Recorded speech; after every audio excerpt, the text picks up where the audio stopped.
I fundamentally think that human agency, because once again, I'm a small liberal, is of paramount concern all the time. So I'm definitely worried that I could find myself living in a world where technology defines my agency rather than my agency defining technology.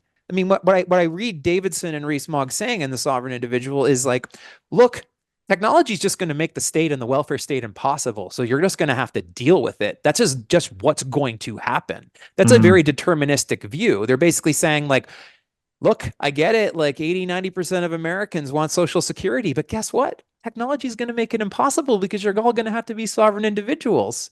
Sorry. Like it's like this Mhm. very determinist. It's like it's this very deterministic thing. And I'm like, you're basically saying that's the only possible end state.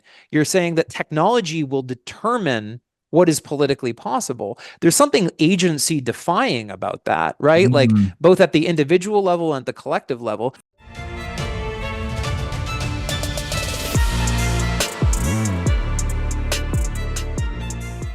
Hey everybody, welcome to the What is Money Show. I am thrilled to have you here joining me on my mission to help shine light on the corruption of money. Now, if this is your first time listening to the What is Money Show, I strongly recommend that you go back to episodes 1 through 9 first, which lays a lot of the groundwork for many of the concepts that we explore on the show. These first 9 episodes are my series with Michael Saylor, and thousands of people have told me that this is the best podcast series they've ever heard, hands down, and that it was instrumental to their understanding of money and Bitcoin. So if you're looking to start a deep dive into the nature of money, I don't think there's any place better that you can start other than episode 1 of this show. Now, a little bit about this show and how it makes money. The What is Money Show is 100% sponsor based. So all of our revenues are derived from direct sponsorships. And I strive to be very selective about the sponsors that I work with, specifically only using sponsors that I use personally, and also choosing sponsors that have values which are well aligned to the values expressed on this show, such as freedom, education, self-sovereignty, etc. So what I'm going to do now is a few ad reads right at the top of the show, and then I'll do a few more ad reads in the middle. And I hope you'll take the time to listen to them, as again, these are hand-selected sponsors, and I think you'll like what they have to offer. Today's podcast is brought to you by In Wolf's Clothing. Wolf is the first startup accelerator dedicated exclusively to the Bitcoin Lightning Network. 4 times per year, Wolf brings teams from around the world to New York City to work with like-minded entrepreneurs, pushing the boundaries of what's possible with Bitcoin and Lightning. The program is designed to help early-stage companies achieve product-market fit, develop their brand, secure early-stage funding, and grow businesses that help fuel the global adoption of Bitcoin. So go to wolfnyc.com to learn more about the program or apply. Again, that's wolfnyc, WOLFNYC.com. Mike Brock, welcome to the What is Money Show. Hey, thanks for having me, Robert. Really appreciate you bringing me in today to have this discussion. I'm really looking forward to it. Yeah, likewise. I think it was Troy Cross that put us up to this. He was Yes. suggesting that he read your piece, The Libertarian to Fascist Pipeline. And then he suggested we have a conversation online. And I think, yeah, we're going to get into some philosophy today. So kind of I'm really trying to excited figure about it. out how language works and how knowledge works. And then with that grounding, we'll go into some more specific philosophical perspectives on how humans work, I suppose. Yeah. Yeah, let's do it. Awesome. So I think to start, and we were tweeting at each other back and forth the other day about the nature of really, this is the nature of knowledge, right? This is epistemology, which is also has to Mhm. do with clearly the meaning of words. Um, and you, so what I'd like to do initially is just try to get on the same footing about what this is a theme we talk about a lot on the show, right? The importance of language, how language works, the definitions of words, how they are established, how they're grounded, etc. So you mentioned a term that I was not familiar with, which is Mhm. epistemic coherentism. Yep. So maybe we could just start there. If you could define, I guess, epistemic coherentism, and then how do you think about the nature of knowledge and words? Sure. Yeah, this is a fun conversation. Yeah, so one of my deepest backgrounds in philosophy is in epistemology, which is, as you've already said correctly, is concerned with the nature of knowledge. Um, Epistemic coherentism is a approach to thinking about language and meaning in a way that is fundamentally contextual, and that the goal is to, say, strive for an overall coherent understanding rather than perfect definitional precision. Mhm. So the way to think about this is, um, when we take a word like good, for example, we use this word a lot, good and bad. Um, like that word, I would argue, doesn't really have a precise meaning. For example, like I could say that a nuclear bomb is good at killing a lot of people, but a nuclear bomb is not a good thing. And yet I use that word in two different contexts. You knew exactly what I was talking about. There was, in fact, a contextual meaning in the way I used that word good in two sentences. So the meaning of the word is contextually bound to the way in which it's being used. The from a In my coherentist point of view, this is true of all words without exception. So when we start talking about a concept, it's really important I mean, when we got into that exchange on Twitter, what I'm not necessarily saying that that word doesn't have a meaning and that you and I can't come to a common understanding of what we mean. But what I am saying is that um, that sometimes it's not really productive with certain concepts. The example of good there that I used is a great example. If you and I were to try and come down and try to narrow in on a singular definition of good, I think what you would then find is that one of those sentences would probably have to not make sense anymore. So from like a coherentist approach, I am observing that the meaning of language is fundamentally contextual. But more to the point, epistemic coherentism isn't just about that. It is a idea in epistemology that if what you're trying to do is understand what is true about the world, you should be approaching knowledge from the perspective of taking in a piece of information and evaluating it not just within a singular context, but within all possible context.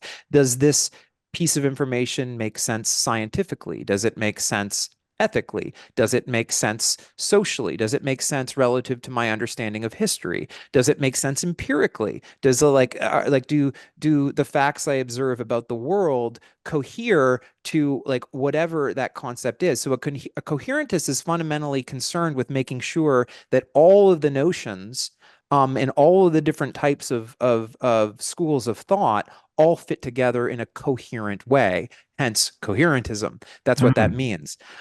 The alternative way of thinking in epistemology, which is more associated with, say, Plato or Aristotle, is foundationalism. This idea that there are sort of these core grounding concepts that are sort of universals, like Plato's like essential forms, or Aristotle's like approach to finding the essence of meaning behind something, and then building an ontology on top of that in which to have a in which to build a foundation. So a foundationalist thinks about meaning as sort of being the foundation, and the house is built on top of it. Mhm. And the coherentist says that's not really true. There's really no foundation, there's no house. There's just this sort of blob of information that fits together in a coherent way. And the biggest blob that is the most coherent is probably the thing that you should tend to believe Mm. versus these other blobs of meaning that don't necessarily fit together in as big of a way. That's probably the most like simple way that I can kind of organize these two epistemic types of thought. So that's what it means. That's epistemic coherentism. Okay. I want to send you a number of follow-up questions on that. The two sentences that, first of all, you mentioned though, nuclear bomb is good, and what was the second example Um, of good? and yeah, but like but bombing people is not good. Okay, got it. Just wanted to make sure I had that one correct. Nuclear, like, so you're basically saying like a nuclear bomb is good at killing people, Yeah, but a nuclear bomb is not good. yeah, And so what you're saying is that word has different meanings in those two different sentences. sure. You're saying you're in the first case, you're attaching there's this implied meaning, the implication of saying a nuclear bomb is good at killing people is attaching it to its purpose, which you're saying the purpose of it is to kill people. If that's the case, then it's good at that. This goes Yep. back to so this goes back to a fundamental disagreement that I have with, say, this idea of objective objective moral truths. Like I'm with the famous philosopher David Hume on this, that you cannot derive an ought from an is. What that means is you can't say, because a nuclear bomb is good at killing people, we ought to kill people with a nuclear bomb. That sounds insane. Hmm. So what David Hume is saying is there's no sentence that you can construct. You can't say that because this thing is this thing ought to be this way. Hume basically said there's nothing in nature where you can construct a sentence that way where that makes sense. And so my argument against people who think that they can derive objective ethics from observing the world, I think they're just fooling themselves. Hmm. Yeah, so you can't, according to Hume, derive a prescriptive statement or assertion from a descriptive statement, basically, right? You can't. The word's normative. The word, well, the proper word is normative. So you hear this word normative Yeah. show up by philosophers, and normative statements are statements around like what ought to be ethical statements. So, for example, What people should do. yes, what people Yeah. should do are normative Yeah. things. Yes. Okay. So a lot of words I think we have to dissect to really get underneath this epistemic coherentism. First word was context that really came up, right? That it Yep. is not just the individual word that is rooted, that corresponds perfectly to some objective meaning, right? And there's a perfect fitting between the two. There is often ambiguity in definitions, as you alluded to with the context, right? Bombs, nuclear bomb is good at killing people, meaning that it is effective at killing people, right? One nuclear Hmm. bomb can kill a lot of people, but bombing people is not good in a normative sense, in that, just a basic moral intuition that most people share. Killing Yeah. people is not a good activity. So, what does the word context itself then mean? When I break it apart, I see con, which means something like together, I think, and text, which is in reference to words. So it's when you put the words together, you get the meaning. So what is the actual meaning of? Is the meaning of context itself contextual? I guess would be the question. I think the answer to the question is yes, actually. Which is, I mean, we could probably go down a lot of these like really weird rat holes. Mm, But yes, I think that, look, I mean, we exist in a everything about our life is contextual, right? There's a context to the fact that we're here, right? We're you and I both are fond of Bitcoin. Your podcast is about it. mm, And there's certainly and to a certain extent, this conversation is happening inside that context that you and I both have a common belief that Bitcoin is this good technology for the world. And yet, and there's also the context of the fact that we exist in a society and there's disagreements, and like all of these things are relevant to like the even why we are here. Like the context is always important. Like you can't um like I think we exist in a social context. We mm, exist in a mm, historical context. We exist in a biological context. We certainly exist in a physical context. And so I guess from the coherentist perspective, you're saying like you're basically saying all this matters. It all matters. All these contexts matter, Mhm. and meaning is always relative to those contexts. Always. I Mhm. mean, I used some sentences to demonstrate that, but I think that like when you try to think about this in terms of any frame, like of being, this is just always going to be true. Like, if I wave my hand like this, right? Like, um, that makes sense to you. I'm waving at you. I'm saying hi. But if some alien who like didn't grow up on this planet and had never seen that gesture before, right? Like it would Mhm. be meaningless to them. They're like the context, like why is this creature moving its Right. hand like that? Is it a threat? Is it Yeah. telling me it's about to kill me? So I mean, obviously context always matters. Mhm. We always need context to arrive at meaning. So what you just said there, the waving of the hand, and I understand what it means. You understand what it means. We have established a social consensus, presumably on this gesture. Yep. What is the role then of social consensus on the meaning of words themselves? And I guess you could say as it relates to epistemic coherentism or not, perhaps. I don't know. How does social consensus pertain to the meaning of words and the use of language? Well, I think fundamentally, language is kind of just. I mean, it's kind of that, right? I mean, our language clearly evolves, right? Like the word meme, for example, right, is a word that I didn't know 20 years ago. Turns out it was actually invented in the late 1970s by Richard Dawkins Yeah. in his book The Selfish Gene. He's going to be on the show Um, next week. I'm really excited. Yeah. but but words clearly take on meaning in an organic way, and and the meaning, it does emerge through social consensus. Like take the Yeah. word cool, that's cool, right? I Yeah. mean, I remember you've seen the movie Back to the Future, when Marty McFly goes back in time. Um, Mhm. and I think, and he keeps saying that he says to Doc Brown from 1955, he goes, "Wow, that's heavy." And I think Doc Brown responds by saying, "Why do you keep saying everything is heavy? Is there a problem with the Earth's gravitational field in the future?" I Yeah. mean, like that. Like, I mean, that's like a little funny joke, but Yeah. it really does.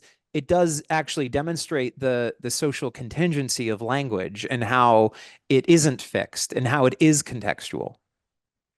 Yeah, I agree with that actually pretty strongly.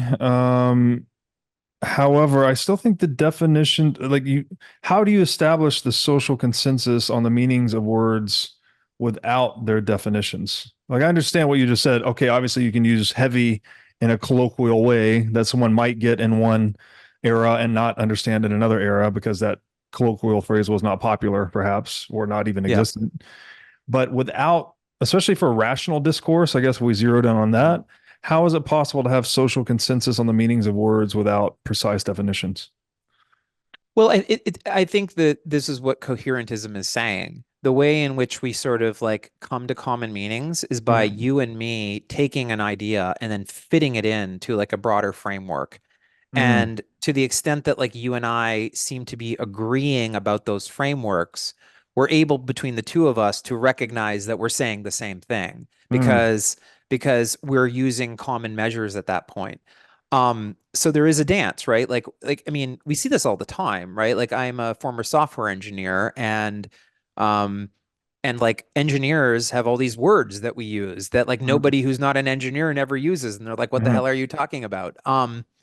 So I think um, we're good at it. Like, I mean, it's built into our biology. Like language, the language center of our brain is a magical part of our brain, and mm, we seem to have an innate ability for us to, through not just individual words, but through sequences of words and sentences and mm, context, we're able to.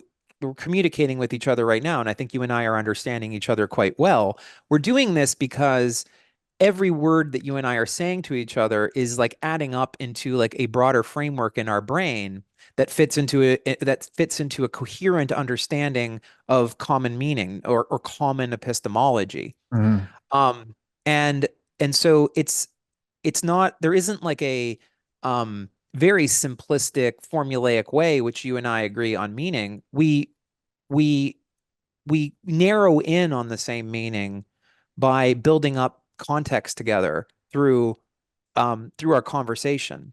And um, I think when I said I kind of gave you I say tweeted around the sort of the Aristotelian approach of like defining your terms, and why I sometimes think it's distracting is because I think it can force you into a world where you're having arguments which are fundamentally semantic rather than substantive. Mm, And what I mean by that is not that like you and I can't agree on a substantive definition of power. I think we probably can, right? But like, but what I mean is like we best just have that conversation, right? Rather than focus on what its meaning is. Let's talk about like what we're actually talking about, which is the subject matter. So when I so that was kind of my point. My point isn't that like I'm not making this like nihilist relativist point that like there's no fixed meaning of things. mhm. We clearly have common meaning. If we didn't, you and I would like literally not be understanding. We would not be understanding each other right now, which we are. Mhm. So it is possible. But I'm just saying there's nuance in understanding how that works. Yes. So would an apt analogy here be that words are perhaps like a mapping technology for the territories of conceptual structures?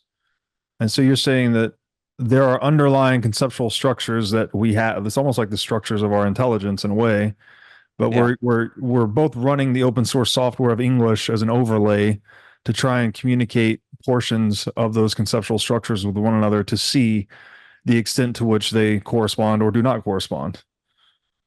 Yeah, I think something like that is true, right? And in fact, Yeah. there's a whole study, there's a whole body of study called neurolinguistics that kind of Hmm. deals with this whole concept. Hmm. And like some fairly interesting theories, like the Sapir-Whorf hypothesis and such, and how like Yeah. language structures our Linguistic thoughts. relativity, right? Yeah. Yeah, yeah. Yeah. I don't know what I think about the Sapir-Whorf hypothesis, Yeah. actually. I'm not the biggest fan of it, to be clear. Yeah. Like even though I'm a coherentist, I'm a little bit skeptical of some of the claims that hypothesis makes, but generally speaking, what you described, I think is true. I think I agree with that in the main. Mm. Mm.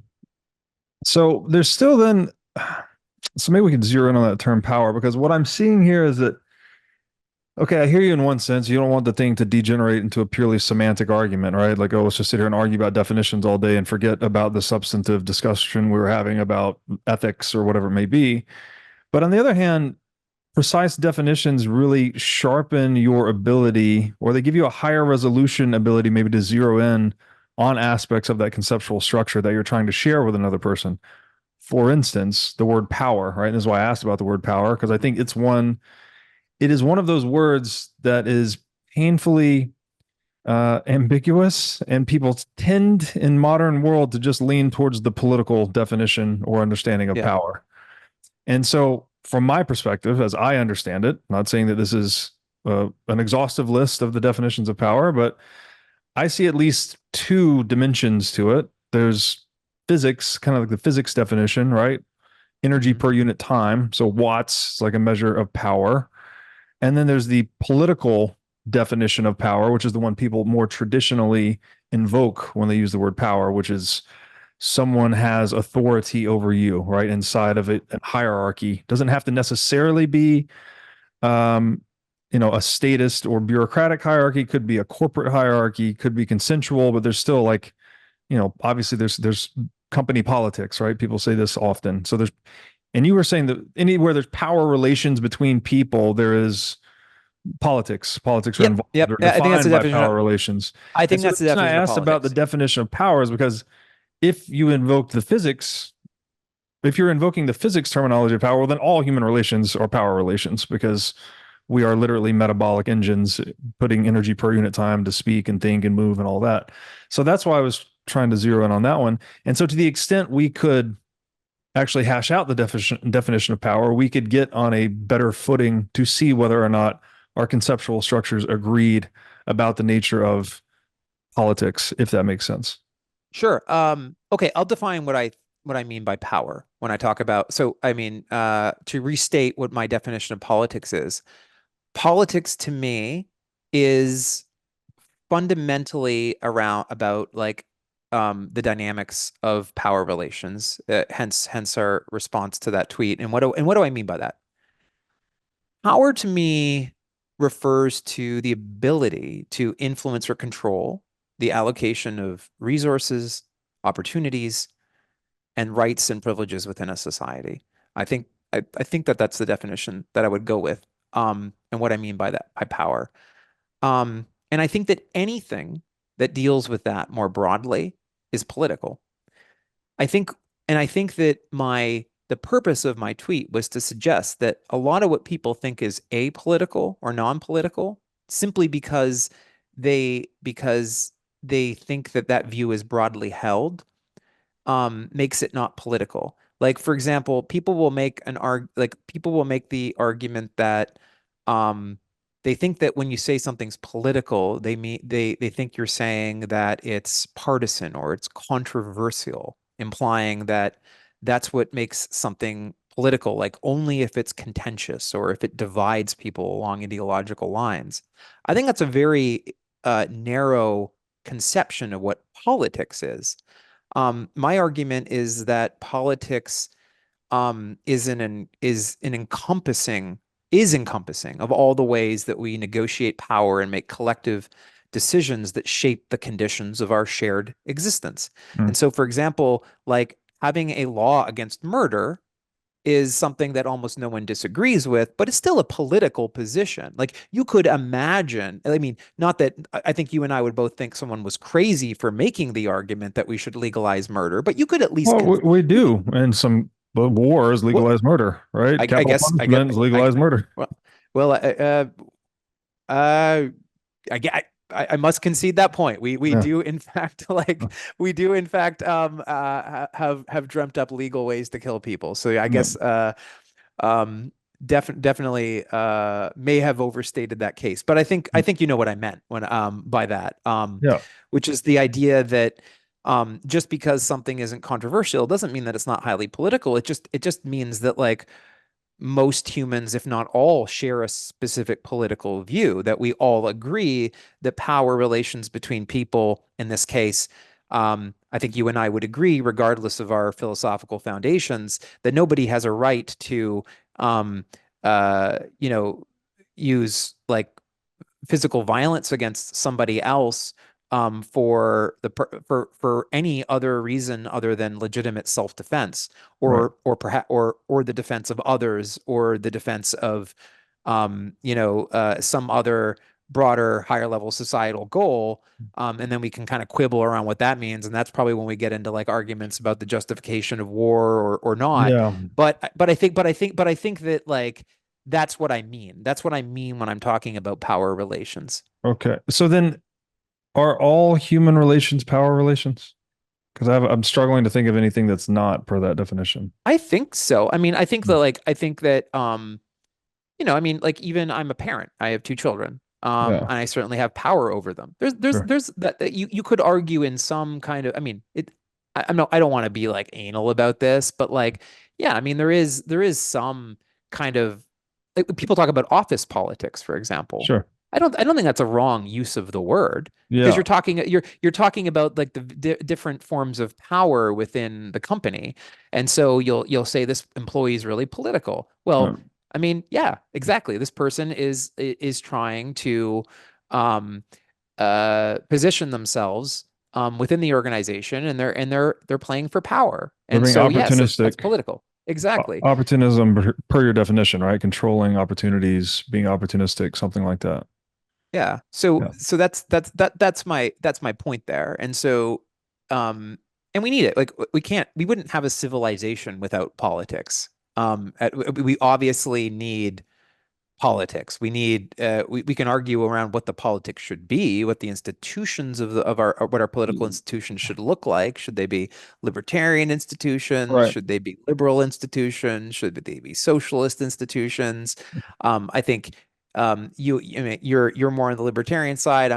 I'm more on the kind of classical liberal side. you and I are probably we're certainly closer together than either of you are, either of us are to socialists, for example. Hmm. Right? But Hmm. like, but I mean, like, we all have some kind of conception of what we think a political order should look like. Yeah, agreed. I guess the caveat there would be, though, if all human relations are power relations, that we would still have politics even absent a civilization, right? If we're all just cave people, even there's going to be little hierarchies and tribal warfare, and there's politics involved with all of that. Yeah. If we're defining politics as, I think you said, the power to control resources, opportunities, and rights. Yeah. Um, okay, I don't mean to keep doing this to you, but these are I'm actually writing a long essay about this. The working title is Bitcoin is Right. It's about 30 pages in, but I have to ask you your definition of rights.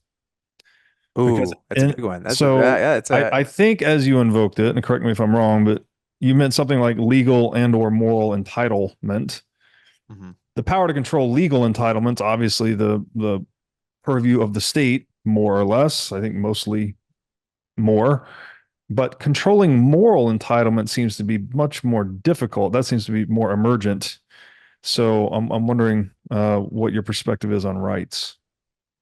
Yeah, this one is this is a deep one, right? I mean, there's obviously a lot of school of thought. We could attend to some of these schools of thought. There's certainly you've probably heard around like negative rights theories and positive rights Mm, theories and legalist theories of rights, natural law conceptions of rights.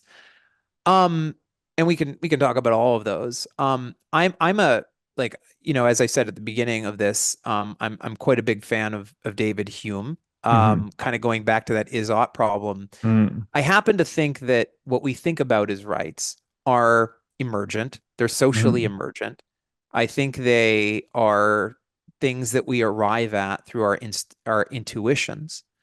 Um, and I think we've reified those things in our legal institutions.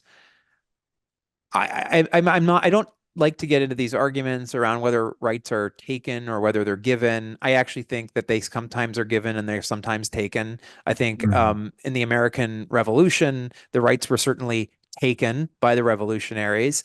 I happen to think the American Revolution was a good thing, by the way.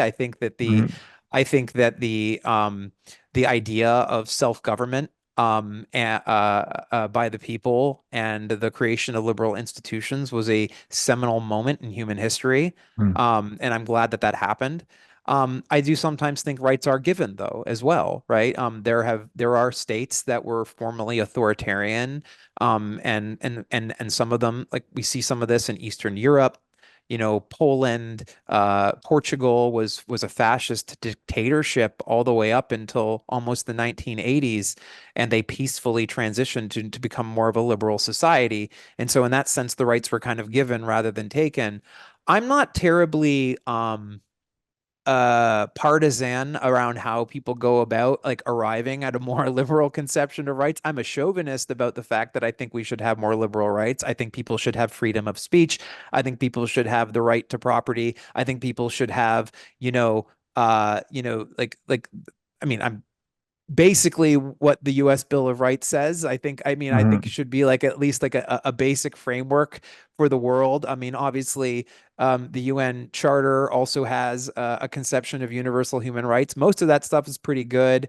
You and I would probably agree that many countries in the world don't seem to follow it. mm, I mean, but I think like generally speaking, um, I don't think that rights come from anywhere other than human sentiments.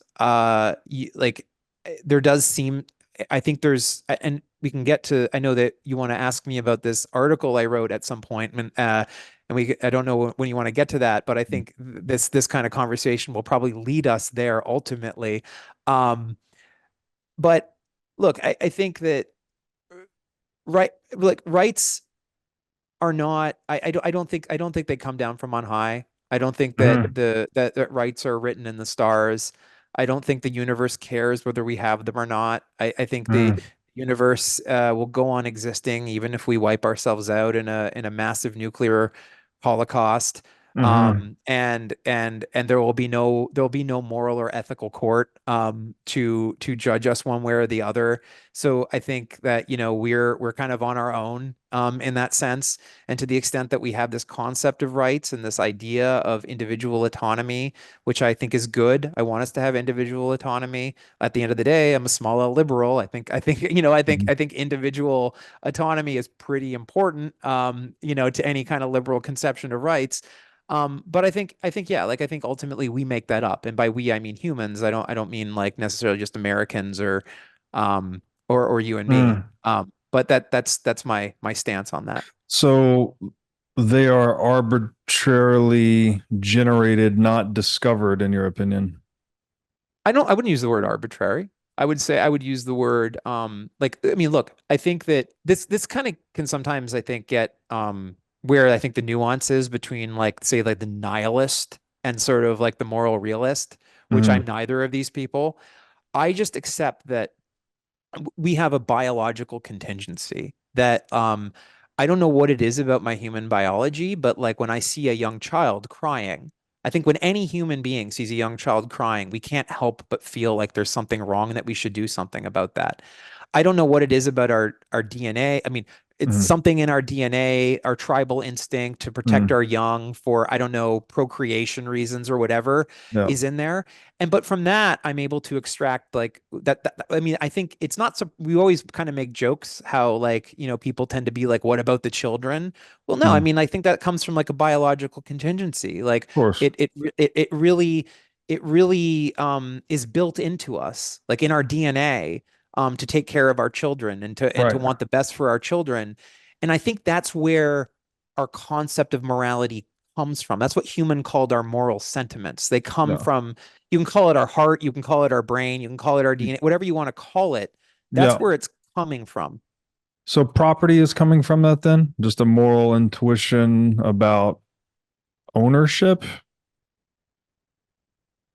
I don't think it's a moral intuition. I think property is actually something that we happened upon 300 or 400 years ago. Mm. And I think it So it's came out not of like seeing the child crying. Like I was imagining no. if a caveman had his club stolen, he was probably mad, despite not knowing anything about private property.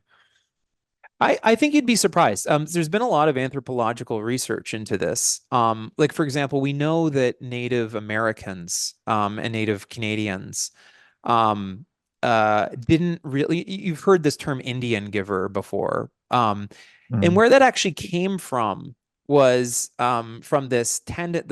So some of the early settlers, European settlers who came to North America, um, uh, were greeted by native tribes, and they would be given what they interpreted as gifts. And then there was this phenomenon that was observed when they would just come and then like take them back. And it was really weird to the Europeans. They were and this is where this term Indian giver came from. What we came to like understand in studying their culture was they just didn't have an understanding of property and gift giving in the way that the Europeans did. It Mm. just didn't make sense to them in that way.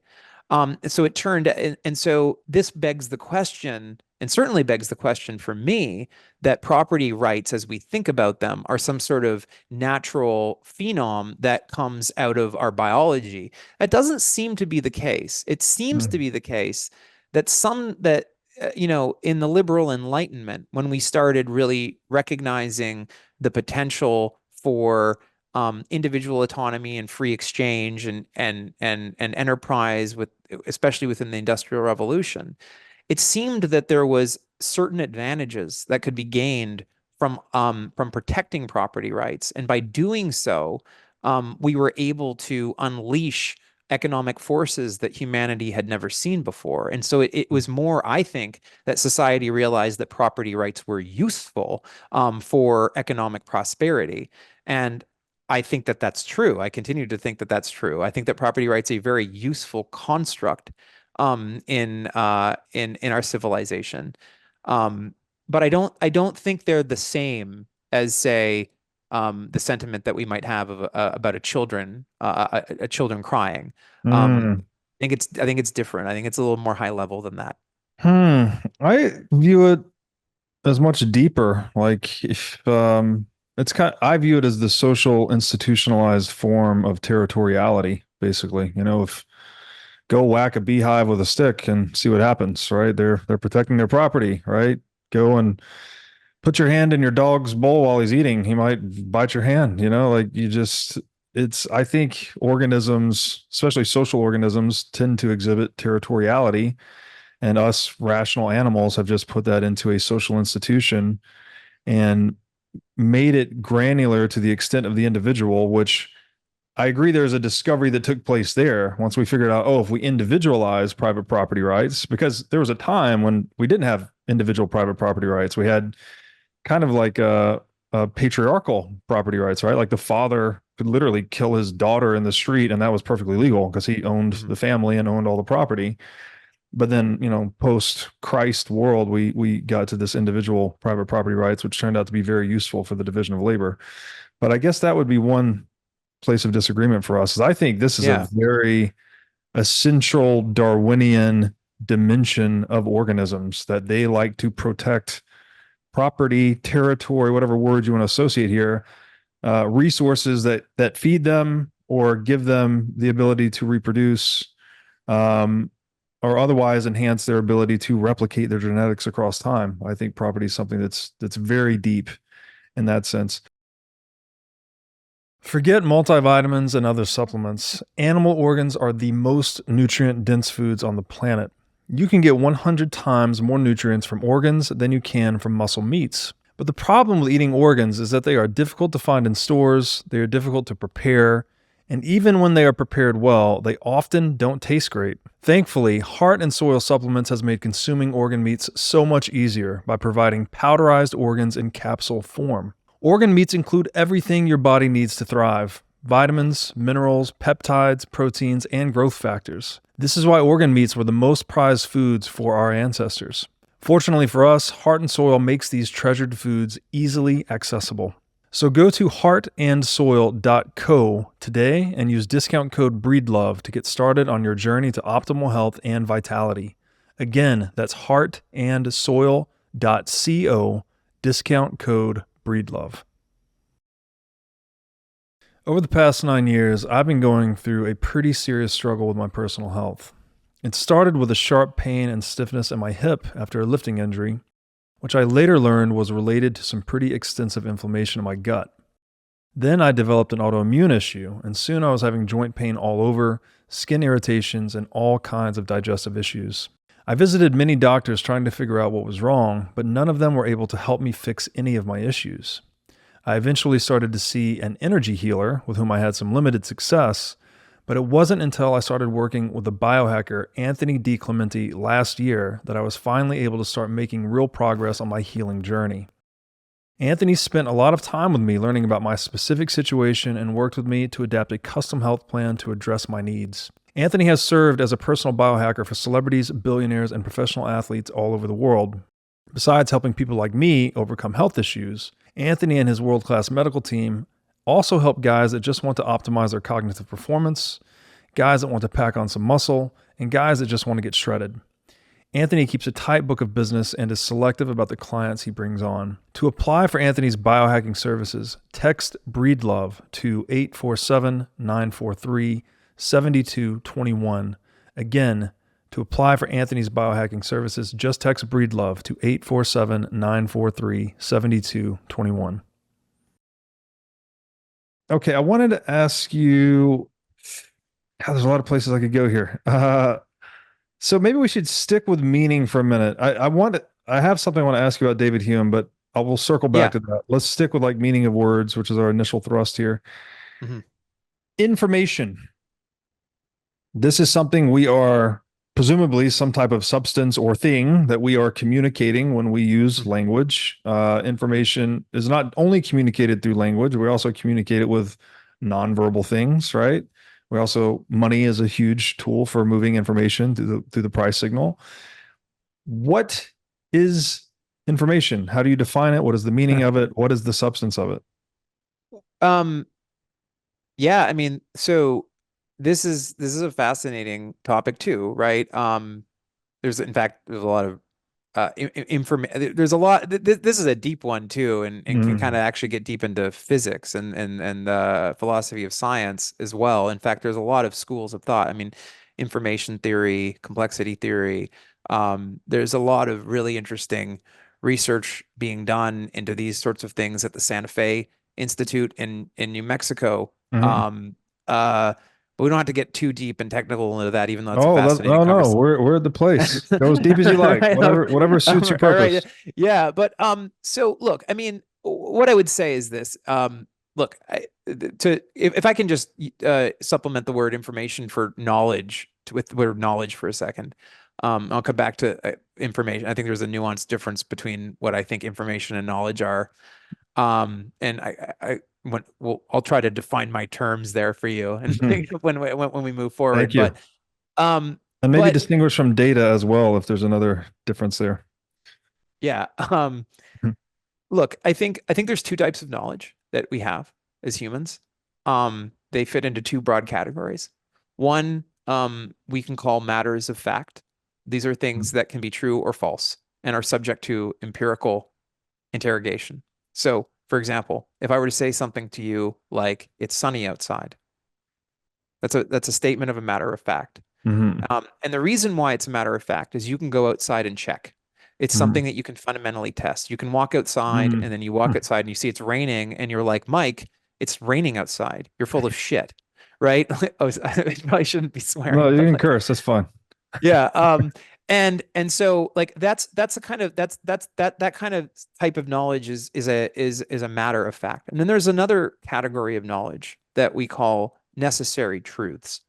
Necessary truths are the domain of like logic and mathematics. So, and things that we can arrive at through pure rational inquiry. So, a piece of knowledge which is a necessary truth might be something like all triangles have three sides. Mhm. Um, 1 + 1 = 2. Mhm. These are Mhm. necessary truths given the starting axioms. Right. It turns out, so there's a principle. The starting axiom for logic, right, is known as the law of the excluded middle. And if you start with that axiom, you can basically derive, uh, our entire system of logic and reason. And that is the domain of necessary truths. What is So that? The law of the excluded middle. Never heard of that. basically, that like things can it basically also can be known as the law of non-contradiction.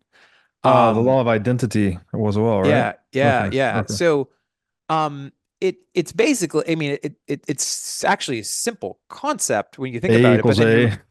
you yeah, yeah. A equals But when A. you yeah, when you but it actually was a revolutionary idea. Hmm. Humans kind of walked around not having any concept of these things Hmm. for a very, very long time. Um, Hmm. and and so with this sort of principle, we're able to sort of construct what we think of today as like reason and logic, and that's the domain of the necessary truths.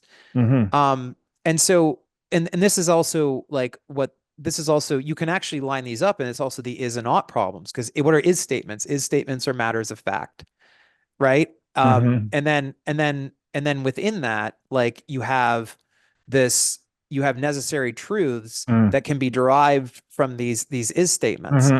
Hmm. But also ethical statements about how things ought to be, like should be sunny outside, right? Hmm. Like, I mean, there's nothing about reason and logic that you can use to bridge your way back to that. That's sort of this epistemic boundary.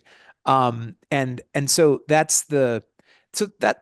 is like the basic structure of human knowledge. Hmm. Those two big categories. Now back to Hmm. information. Information's a Hmm. little bit more.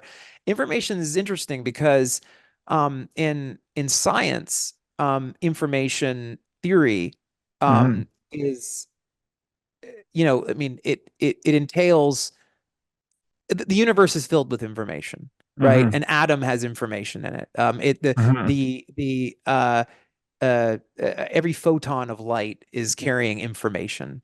Um, and so and what we know, what we believe in physics is that all information is conserved, and in Hmm. some sense, all conservation. You could think about conservation laws in physics, as a theory of information conservation at Hmm. some level. Um, and so information and knowledge aren't really the same thing. Most of the Mm. information that exists in the universe is inaccessible to us, actually. And if you believe in, say, Hugh Everett's interpretation of quantum mechanics, we live in a multiverse, and so there's even more information that's inaccessible to us. Hmm. So I think that's kind of like the distinction there. So I mean, information is are things that I think in principle could be known, and knowledge are things that we know. Fascinating. And then data. Is that any meaningful I difference mean, there? I think it's a more of like a computational term. Okay. I don't think there's anything really special or philosophical to get into with that word. Got it. So you said matters of fact, I think was the first one, right? Mhm. Okay, so that would consist of observational data, basically, right? Yeah, things that come to us through our senses. Things we Right. see, Yeah. things we smell, things we hear. Um, Perceptions, basically. yes. Okay. Yes. And then that is the domain of empiricism, Yep, which exactly. is only subject. Actually, this is why I take issue with truth in the domain of empiricism, because it's only subject to disconfirmation, never to confirmation. Even with something like the freezing point of water, right, which has been Hmm. repeatedly proven to be 0 degrees centigrade, Hmm. we only know up until the last experiment of freezing water that that's still the case, right? We can't, there's no definitive way that I'm aware of to say that water will always freeze at 0 degrees Yep. centigrade, Well, other than you just, you just, extrapolating you our just, assumption. you just. So this is another David Hume thing. This is known Mm-hmm. as the problem of induction. Mm-hmm. It's the problem of induction in logic, which is that like, basically just because the sun has come up every day, we've observed the sun Yeah, rise. This is the classic example. There's no way there's no reason to believe that it will rise tomorrow, that's right. just because it rose yesterday. In fact, and actually the real thing, the real cluster F in your head that you have to deal with the problem of induction, is that the problem of induction itself suffers from the problem of induction. That it's Mm. actually it's actually like a recursive problem, because Mm. even it because typically what you might say is, well, the reason why I will trust induction is that it has always worked for me before. Yeah, But then again, you're using inductive reasoning to justify inductive right. reasoning, and it It's an actually infinite regress. it's an infinite regress. And Yeah. so this is the problem with, I mean, but like, look, I mean, now, does that mean that we don't know anything? I don't think No, no, no, of so. course I not. think that that's like but it does, but it is it is important to understand that there is some dimensionality to knowledge there, Yes. and the problem of inductive inferences that you just brought up is a great example of like why understanding like the basics of epistemology can actually really help sharpen your mind and can help you Yes. understand things about the world, and why I encourage people to explore these concepts. They're actually not like Yes. as these concepts aren't really that hard to understand. I mean, No. I It's intuitive, but you have to apply the thought to it, I think, to get there. yeah, exactly, exactly. I think also that perspective on empiricism, that it's only open to disconfirmation, never confirmation. That's why I would never say empirical truth. Basically, it's true enough, I guess you might say, but there's no finality to it. So that's why I try to not use the word truth there. But that recognition also protects you from the turkey problem. I don't know if you've heard this one. This is from Taleb, but the Yep. turkey that's fed by the man every day, gradually the turkey's like, who's this guy feeding me? I don't know if I trust him. And then, many weeks and many months go by. And after several months, the guy keeps showing up feeding the turkey every day. And then he decides, you know what? This guy's all right. He comes and he feeds me every day. And that's the night the guy drops the knife onto the turkey's neck. Yep. And the next day is Thanksgiving, right? So at the point of Yep. highest trust, when the turkey has Yeah. empirically confirmed that this is the man that feeds him, you actually, at the point of highest trust, is the point that it is actually betrayed. So it's just It I you don't know know. well it basically is the problem. I think if I'm not mistaken, the I think that it was framed by Bertrand Russell Mm, originally, which was actually meant to demonstrate the problem of inductive reasoning, which mm. actually is actually related to the problem of induction that David Hume framed as well. So but this is obviously getting into sort of like kind of like human behavior I was and going to our say it gets cognitive into human biases. action, which takes us Yeah. to the next place, back to necessary Yeah. truths, which Back to are which is Mises. what I call rationalism, right? It's as you said, no two things can occupy the same physical space at the same time, right? No two parallel lines never touch, to use a geometry example, or Mises, right? Man must act. There's Mhm. no way to refute the axiom of action, because the axiom of action says man must use means to pursue ends, and to argue against the axiom of action is to use the means of argumentation to the end of refuting the axiom of action. Therefore, it's axiomatic, basically.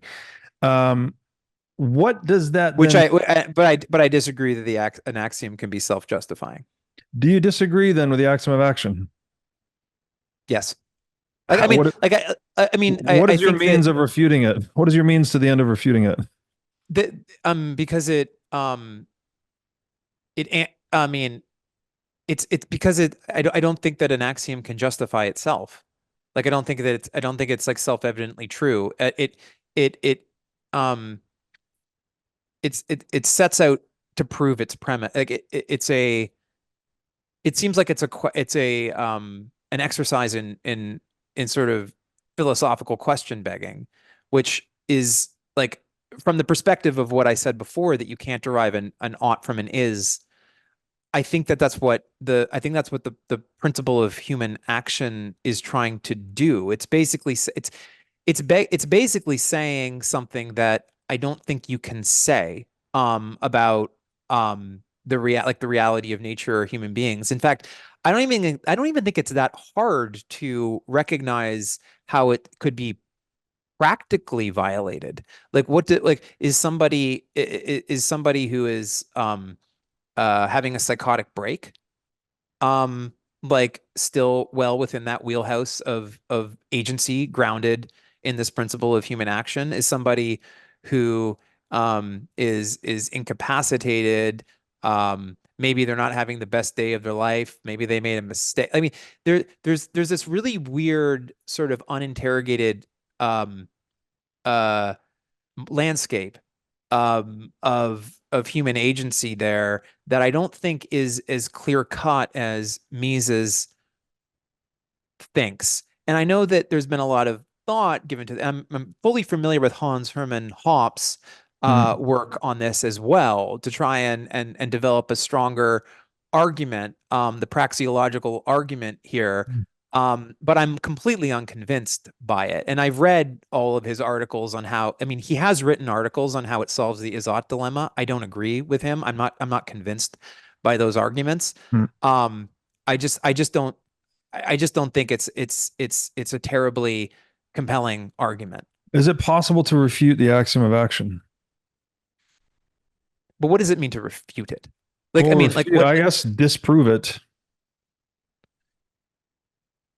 um what does it mean? I mean, what does it mean to disprove it? I Well, mean, I so think like, okay, what's another axiomatic phrase, right? Two physical things can never occupy the same physical space at the same time.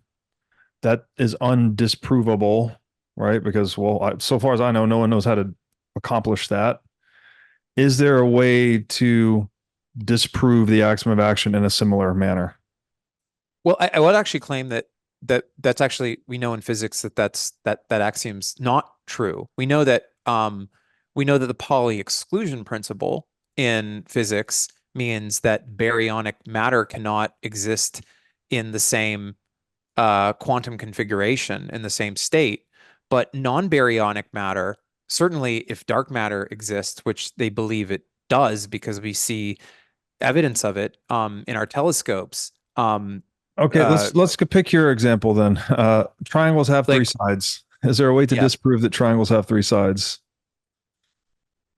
Is there a way to disprove? I mean, the way to disprove it would be if you could see a triangle that didn't have three sides. But obviously, given the starting axiom, the geometric axioms that the Cartesian assumptions that we would start with there, I would say there's no way to disprove it because it's so it feels like that's an empty question philosophically because the statement that a triangle has three sides is downstream of certain premises around Cartesian geometry. Is there anything that's not downstream of certain premises? I mean, I feel like maybe man must No, act is the only thing no. that's not in a way.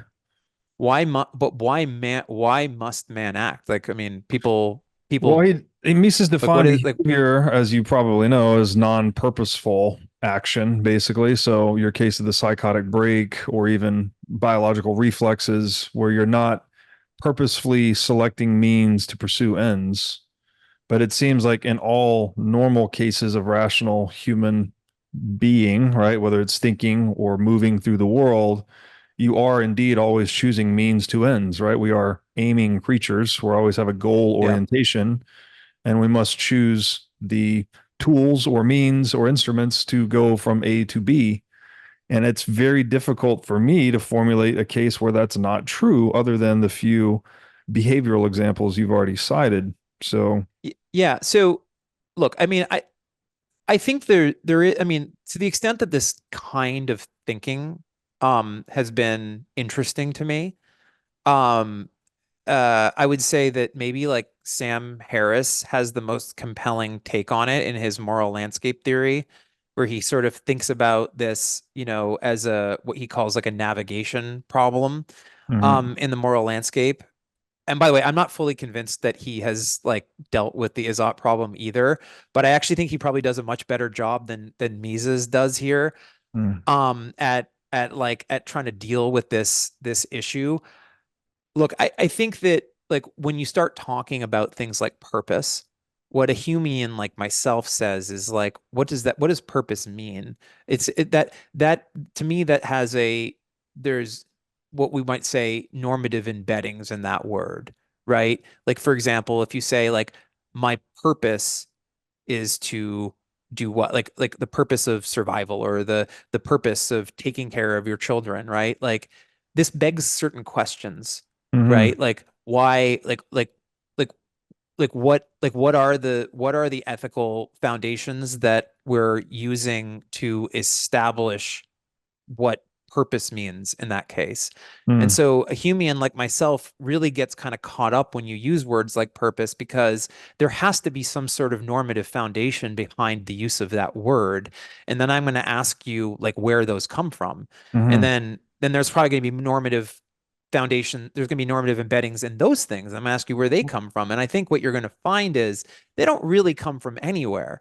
Where they come from is our moral sentiments, just like David Hume said in his famous book, A Treatise of Human Nature. Normativity requires more than two humans, right? Or at least two humans. You wouldn't have normativity with just one Robin Crusoe type situation. Yeah, I think that's true. I think, Okay. I mean, Well, but what what I man, would say that the meaning, Robin Crusoe acts, right? He has his purpose. I guess you don't have to use the word purpose. He's selecting means to ends, right? I want to build a fire tonight so I can eat and stay warm. So I need to collect wood. I need to find flint, et cetera, et cetera. Mhm. So when you say it drifts into the domain of normativity, I'm not sure I would agree with that because you can be the isolated individual and still engage in Yeah, action. no, the goal there is normative. The goal is like I want to survive. The goal is like I want to eat, right? Like that's a normative goal. Oh, so Like you can't have normativity as an isolated individual then. That was my question yeah. 30 Well, seconds ago. I guess what I meant what I guess what I thought you were asking when you asked me that if you can't I I don't think the concept of ethics and morality, um, if that's what you meant by normativity, can exist outside of a social context. I don't think that would make sense. Like, in fact, I've used this example a few times. Sometimes when you ask like negative rights theorists, like what rights are, but they'll tell you there's this. Yeah, I can't I remember don't who's. agree with that one. That was in your Yeah, paper. Like that's silly. The the what you can yeah, do on a desert island, like that doesn't. Its rights are yeah. obviously contextual to the social situation. Yes. Okay, then we agree on that. Yeah, We have no we can leave disagreement that there. one aside. I think Hoppe has the best definition of ethics, which I can't recall off the top of my mind, but it's basically like what is acceptable for a man or a human to do and not and unacceptable for a human to do in a social setting, basically. Um, that's what we're all Yes, trying to figure out, right? I mean, that's not, I mean, that's not the most offensive definition of ethics I've heard. So no. okay, thank you. So let me ask you, where did I want to go with this? Oh man, so many good things here. Um, damn it. Damn it. I lost my train of thought. Okay, so back to words then. Um, action. We're not going to resolve action, are we? It's a weird one. Okay. Here's what I wanted to ask you because it relates to is-ought problem, which I'll ask you more about shortly. Sure. I think you said something that you perceived there to be an ought dimension to the axiom of action, but I don't see that actually. I see it as Yeah, purely I think the ought prescriptive. I I think don't the see the ought ought. dimension I think the ought dimension is the unstated assumption that um that human ends are like the fact that my purpose, that my ability to, extend my influence through like whatever purpose I've arrived upon, to me seems like there's something arrogant about that, like metaphysically. Like it's like okay, like I want to do something. I mean, I get it's like the disagreement here isn't that like I don't think humans should be able to, um, you know, uh, like basically peacefully use means to pursue their goals. Like of course I believe that. Like I said, I'm a liberal, right? But like we're having a metaphysical conversation here around like what justifies the ethic. And I think the principle of human action is like asking too much of me metaphysically. It's asking me to say that the justification can be inferenced through some like logical, like some inescapable logical conclusion around the fact that like because you know we are rational agents that like act with purpose, that's a self-justifying axiom on which to build an ethical system. And a human like me just looks at that and says, you're just like, okay, like sure, I guess. It just seems like a very like unsupportable metaphysical point. And then I would argue that like there's things that just conflict with that, right? There's things that conflict with this, what we said before. Like, um, if somebody's incapacitated, like how do you measure agency? Like, do are we able to extract the rights of children or a newborn baby? Like with that, when does the principle of human action take effect with a child? Like what? Like we have this concept of age of majority in our legal systems. Like why? Like where does that thing like where does that like there's just something, it seems like this very precise thing, but when I try to layer it on my understanding of society, it's not hard to see where there's like these blurry like Mm. boundaries where it doesn't quite like fit. And so a human like myself says, like, remember I said I'm an epistemic coherentist. So the second that I start seeing those things, like the example of the baby who clearly can't fit into this axiom, well, suddenly there's an incoherency in the concept. And so I'm like, how can this axiom justify it? Even if that seems like a minor thing, it's like, oh, it's like, guys, like just have it go into effect when someone's 18 or something. Like then, but you're like, why? Like, where does that come from? Right? Yeah. Um, and so for a human like myself, it just seems like you're asking too much of me to like to Well, believe that's a self-justifying axiom. the same question would pertain to rationality then. I assume you believe rationality exists.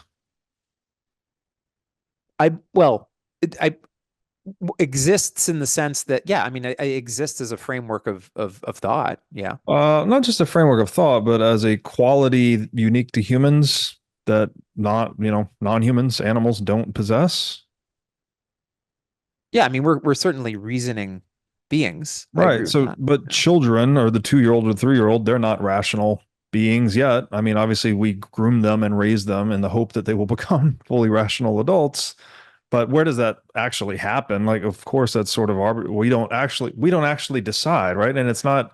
I don't think So it's a some, discrete but if somebody has like an moment. IQ of 70 versus someone who has an IQ of 100 and 130, I like, know. is there Yeah. how, like what, like where, like, is there some sort of like, No, I agree with is you there in this some bound, is sense. there a boundary condition there? Like, I mean, that would be my question. The way I look at it is reality is a continuous flux, right? And language and concepts, we are mapping discrete frameworks onto them to deal with it.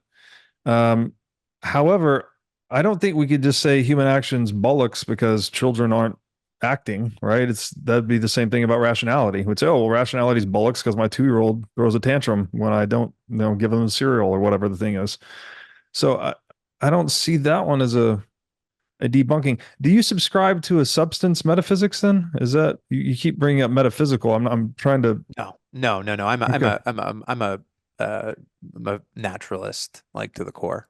So what are you seeing when you say metaphysical claim about human action? You're just saying that's about the nature of being itself? No, I'm saying, like, look, I mean, well, I shouldn't have said I should have said meta ethics, was Okay. probably what I meant to say there. I mean, which is, I guess what I'm just saying, the way in which we like justify the ethical system itself, um, is a meta ethical question, and I think on this, it just doesn't, it's just not it's like, I'm not saying it's illogical or irrational. Like, Rick, this is Yeah. the thing, right? Like, um things can be like, this was the nuclear bomb example we talked about before, right? Like, if you're saying to me, like, look, building the biggest nuclear bomb to kill the most amount of people possible, if you like take that and you're like, okay, like, just take that as like your ethical starting point, you can use logic and reason to go build a really big nuclear bomb. You can go build a thousand megaton Hmm. or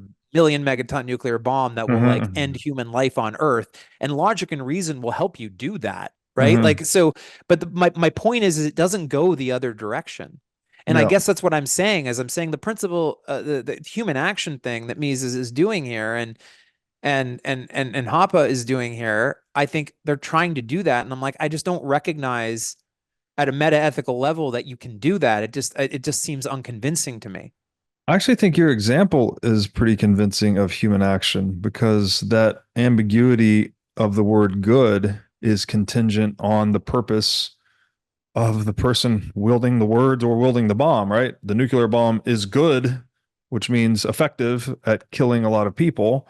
Well, that's if you're a immoral psychopath, right? So it's contingent on the action of that individual who's either uttering the sentence or wielding the bomb, whereas the person saying bombing people is not good is presumably a more moral actor, right? That their purpose is actually life affirming rather than life destroying.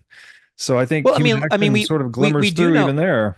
Well, we do know that there are, I mean, like, there's a particularly crazy group of people. You may have heard about them, this voluntary extinction movement group, that thinks that, like, humans are a cancer to the natural world, and that we should, in fact, like, I have a very radical view on that. I don't even know if I should say it, but um, so I mean, people are clearly, it's clearly possible that people can believe these things because we have examples of them believing such crazy things. So, here's what I would say to that from a human action standpoint. If someone utters the words that human beings are a cancer on a planet and we need to be eradicated, and they're wasting their time talking instead of killing themselves, then they're full of shit, right? Like if they actually believe that, then they should go kill themselves.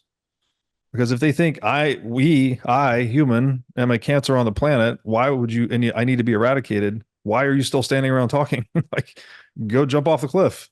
If you well, really, I mean, I feel like, I mean, talk is cheap, I, right? Actions speak louder than words. These things, these adages are built into our vernacular. Like, what is that person doing? They're using the means of words to the end of what? Getting attention. If they actually believed what they said, they would use the means of suicide to the end of what they actually believed. yeah, I mean, what I would say is, like, look, people believe crazy shit, all the time. But I think they We see it say stuff. everywhere. I mean, The propositional, if they're not acting upon it, I don't believe what you have to say propositionally unless I see it embodied in your action somehow. This is why they say, don't tell me about your philosophy, live it, right? Don't tell me what's in your don't tell me what you think, show me what's in your portfolio, etc. Sorry to interrupt. no problem. Yeah, I mean, I only threw that out as an example just to just I'm not trying to be sympathetic to them. I'm just trying to demonstrate that people can take an ethical position, and there are certain ethical positions that when joined with logic and reason become very dangerous, and you and I would agree with that. Um, I think that like the Nazis certainly took certain ethical positions around the superiority of what they viewed as Right. the Aryan race, and the Germans were pretty good at science and engineering. We know this, and they used logic and reason for very evil ends, and this is actually very relevant today, right, with Mm, artificial intelligence as well. We should be worried about logical and reasoning systems, super intelligences mhm. that can reason their way to doing things that may in fact not be um, concordant with human interests. And this is like the I think this is like both. This is where I think Hume's is-ought dilemma is maybe more important than it's ever been. Is Okay. actually in the conversation around like AI safety, Yeah. because like these are the this is where the rubber is really going to hit the road here. Logic and reason could kill us if that logic and reason is bound to ethical goals that are contrary to human interest. So let me ask you one last question on this, and we can move on as a point of probably agreeing to disagree. But what is the ethical position you see manifesting from the axiom of action? It appears to me that well, like I said, I find it unconvincing. And you and I could probably talk about it for hours and maybe continually uh develop a deeper understanding of each other's view here. And I know we want to Continue cover other acting. ground. Yeah, yeah, exactly. But I guess what I would say is that like I think I observe that the idea that you get from that to this sort of natural claim on property rights as sort of being the like pinnacle of any kind of conception of rights seems to be a fundamentally dangerous assumption and seems to preclude any conversation around some conception of a common good, Mm, where there is a space for institutions in society that are responsible for advocating for that common good. For example, I think the rule of law and having courts and having a system for creating laws in courts through self-government is an example of a common good that I think can be that I don't think you can justify that in like a clean way from an idea that property rights are the number mm, one most important goal.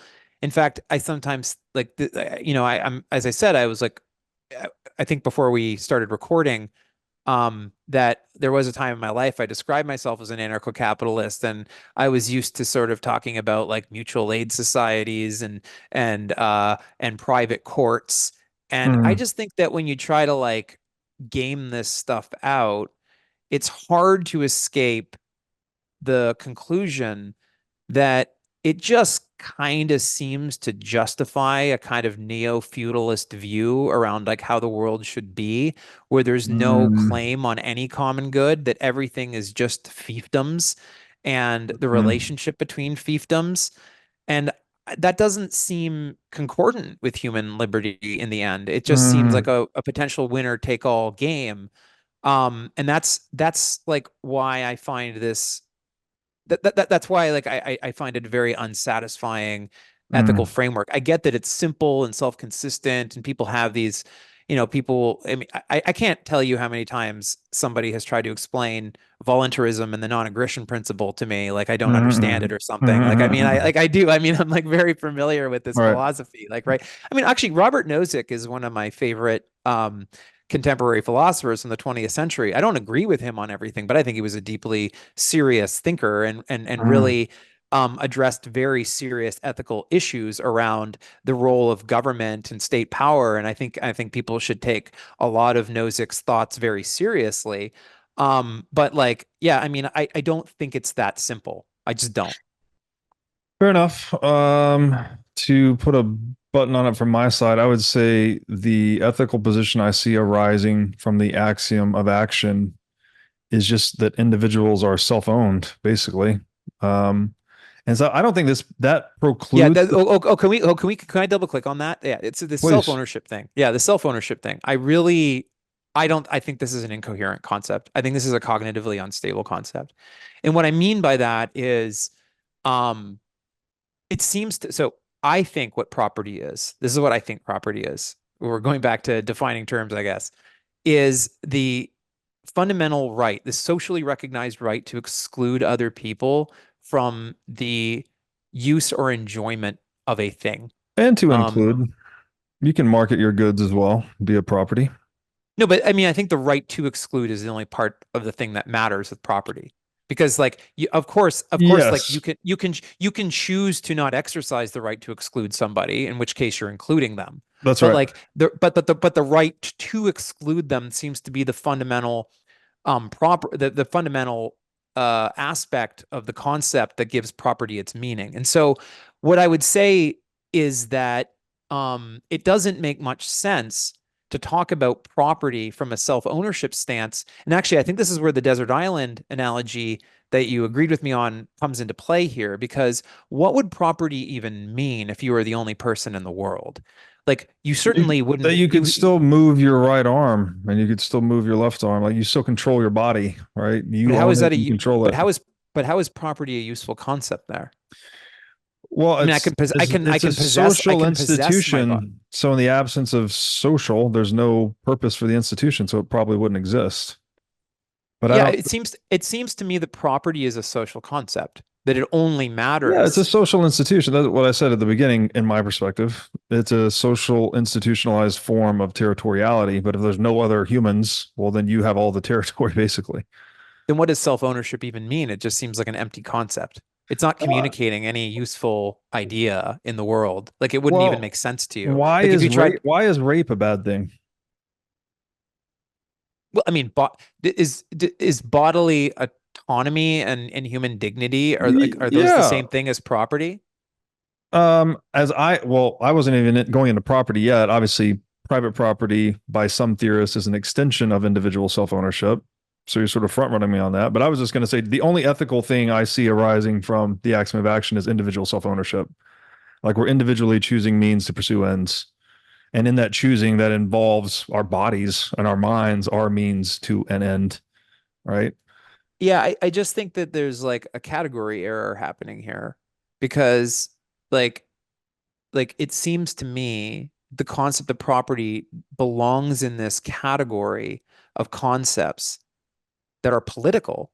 Like we talked about what Mm-hmm. politics were earlier, and it seems to me that that the concept of property is properly categorized there and exists there. That's And fine. if there's and if that's the case, this idea of self-ownership, which is this sort of like self-justifying, self-referential thing, just seems like a weird tautology that exists outside of that framework of thought. And so from my perspective, I'm like, that concept doesn't describe anything useful to me. Therefore, does it even exist? And so the coherentist in me is like, no, like flush it down the toilet. It's not a concept that actually Well, explains anything to me about like anything, really.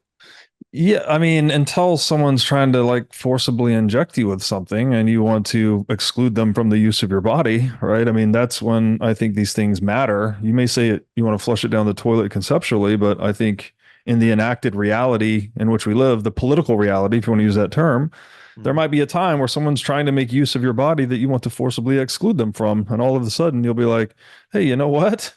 I don't like you putting that thing in me, whatever it is. Yeah. And so that's the But I reality I think this points to in my mind. but I would describe what you're talking about as bodily autonomy. That's like the word that I would Oh, then maybe use it's in that semantic. they I mean, individual self-ownership, bodily autonomy, what's the difference? I think it's very different because I think when we talk about ownership, we're talking about property. And when we talk about property, we're talking about, I think, a socio-political construct that is something that is that is a matter of law, Right. and social institutions, whereas bodily autonomy is something that is just different from that. It's a different category of thing. Well, you might And say what bodily autonomy is not a social institution. It's more like a fundamental ontological reality, perhaps. And then I don't self-ownership. know. Yeah, I think it's something we recognize socially. Okay. I think it's attached. I mean, I think like, you say you're an anarcho-capitalist. I say I'm like a more of a classical liberal. I think both you and I have some at least convergent belief that individuals um have some degree of bodily autonomy. Now, I think there's interesting moral questions to be asked here. Like, for example, if the whole world was dying of I don't know, let's say that there was some plague and every single human being was dying. I mean, if you see like the movie like Children of Men, something like that. Yeah. Yeah. Yeah. And there was like one person that seemed to be immune in the whole world, and basically the scientists wanted to take a blood sample from that person to try and study to see like why they're immune from the plague, which is about to wipe out humanity.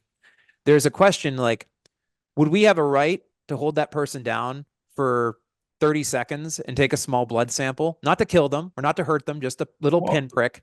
And would we be violent like that? We're not injecting this person with something. We're not even talking about like vaccinations or anything. We're just saying we want to take a little sample so we can analyze your blood and see why you're not dying like the rest of us. Are we right. morally and ethically justified, the 8 billion other human beings on this planet that don't want to die, but this guy says no, it's against my beliefs? Are we just to say, oh, that sucks, I guess we're gonna have to die? I'm actually I am not going to be so far on the body autonomy maximalist Yeah. side. I'm going to say your 30 seconds of inconvenience, we're not killing you, man. We just want a small vial of your blood. Yeah. I think you usually Uh end up in these extreme examples to try and disqualify things like bodily autonomy or individual self-ownership. And so to answer that question directly, in my opinion, well, throwing someone in what jail is violating their body autonomy, bodily autonomy. hopefully Like it's in response to some crime they've actually committed, right? The again, the libertarian view is, well, you sacrifice your rights when you attack someone physically so that you've now sacrificed your right and there's going to be some proportionate retribution. sure, I agree with that, but there's a Sorry, not to justification. derail it. I want to answer your Sure, question though, sure. because you asked me a very specific question. Do we have the right to pin that guy down? 8 billion people pin the one guy down and take his blood and study it and figure out if we can cure ourselves. Well, if we define a right as a moral or legal entitlement, well, certainly from the perspective of that individual and the perspective of individual rights, no, we do not, because we do not have his consent. Now, we Mhm. may have a legal right if the 8 billion people establish a law and they say, yes, we do have this right. So it comes down to this, I guess, the reality of, again, for me, the reality of individual human action versus social consensus, right? Which is something more Mhm. like the legal domain. That's how I would see that. So I guess it's both a yes and no, depending on how you define the word right. Yeah. I mean, would you be that guy's advocate in that situation, even as you died? Like, I mean, that's the like Again, these are what would so actually like, motivate you? this is the thing, like in those extreme examples, right? Like, how can I even begin to answer that question? It's like, I would like to think I would want to believe in the reality of the individual all the way to the bitter end. But if in this apocalyptic world, where I've probably seen horrible things and everyone dying from this disease. And I'm like, everyone thinks, oh, we can just pin this one guy down and take his blood. I might get on that train. Like, who knows? Mhm. It, that's what gets to like, again, you're right in a sense that the ethical position I see emerging from the reality of human action is individual self ownership. But there are times where if the means to your end as an individual is a violation of ethics, then that you start to wrestle with this more fundamental reality, something that's deeper than ethics itself. There's that old saying, eat first, then ethics. Like, I don't particularly like that because that's very barbaric in a way, but there's some truth to it. And that the example you just gave is a description of that, right? Then I guess the argument that the human makes, like me, I just like will just smile and say, well, exactly. That's what that's like. Maybe, That's sort of but I that's don't, like the I human would still position. It's like, say, okay, you could always argue that ethics are relative in some extent, to some extent.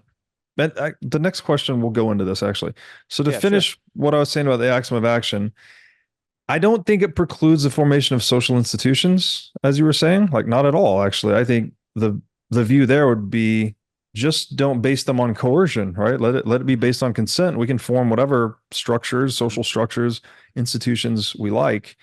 Mm-hmm. Um, and the common good point, I think it certainly exists. And I understand the libertarian view that it's a very dangerous term because it's weaponized. It's first of all, it's ephemeral, right? It's like, what is Mm-hmm. the common good? How do you measure it, et cetera? Mm-hmm. It's weaponized by demagogues to justify tyranny and atrocities, which I'm sure you would agree with that, right? Like as you said about the Nazis earlier, right? Oh, There was absolutely. some logical common Absolutely. good they were working towards. But Absolutely. obviously that's I think not I real. think there can be conceptions of the common good that both you and I would probably be Yes, we would probably both you and I would be reaching for guns at that that's point right. and being like, we do not agree with this That's conception of right. the common good. But libertarians, I say, I mean, all humans that use words instead of violence are demonstrating that they have a belief in the common good. And that common good is truth, right? Like you are actually talking with someone and not just bashing them over the head because you are interested in arriving at truth.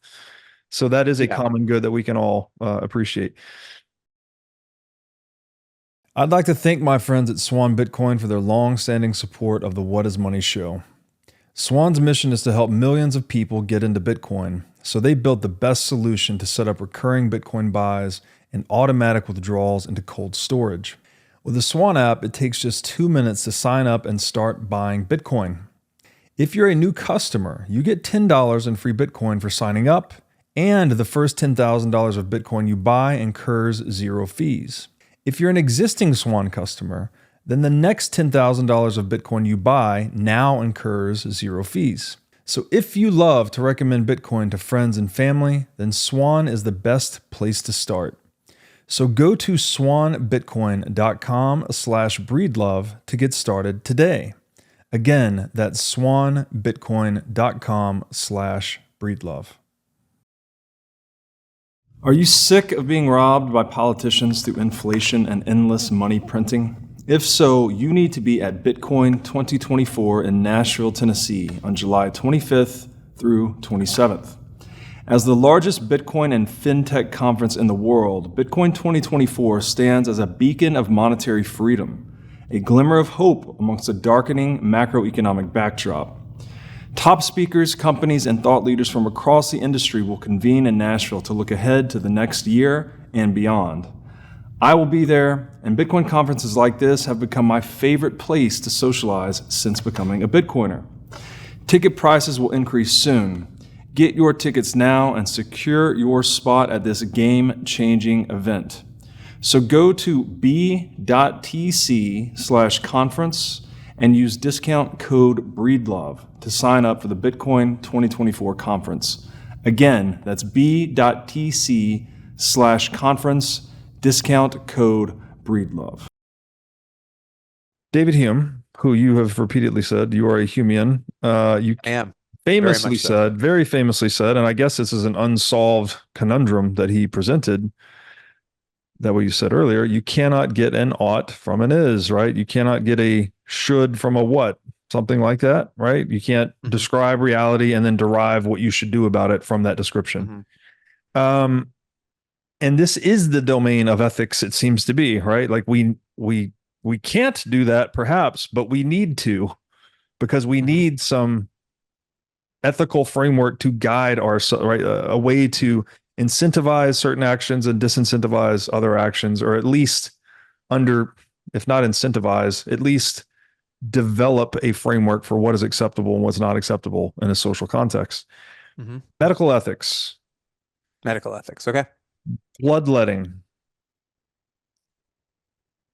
We determined at some point that bloodletting is not therapeutic and possibly even lethal or contributing to disease, pathology, people not getting better. So then we decided, so that's the is, right? We thought bloodletting was good or helpful for people. Then we said, oh wait, no, it's not. Bloodletting is not therapeutic. Therefore, we shouldn't do it, right? So yeah, I guess the first question would be that is ethics, even though we can't maybe derive an ought from an isn't this the domain of ethics in the attempt to do so? Um, I mean, so you're saying that like because we thought like bloodletting, we used to think that bloodletting. I'm trying to just make sure that I'm understanding what you're asking me. Um, We thought we bloodletting was bad we for thought human blood. life.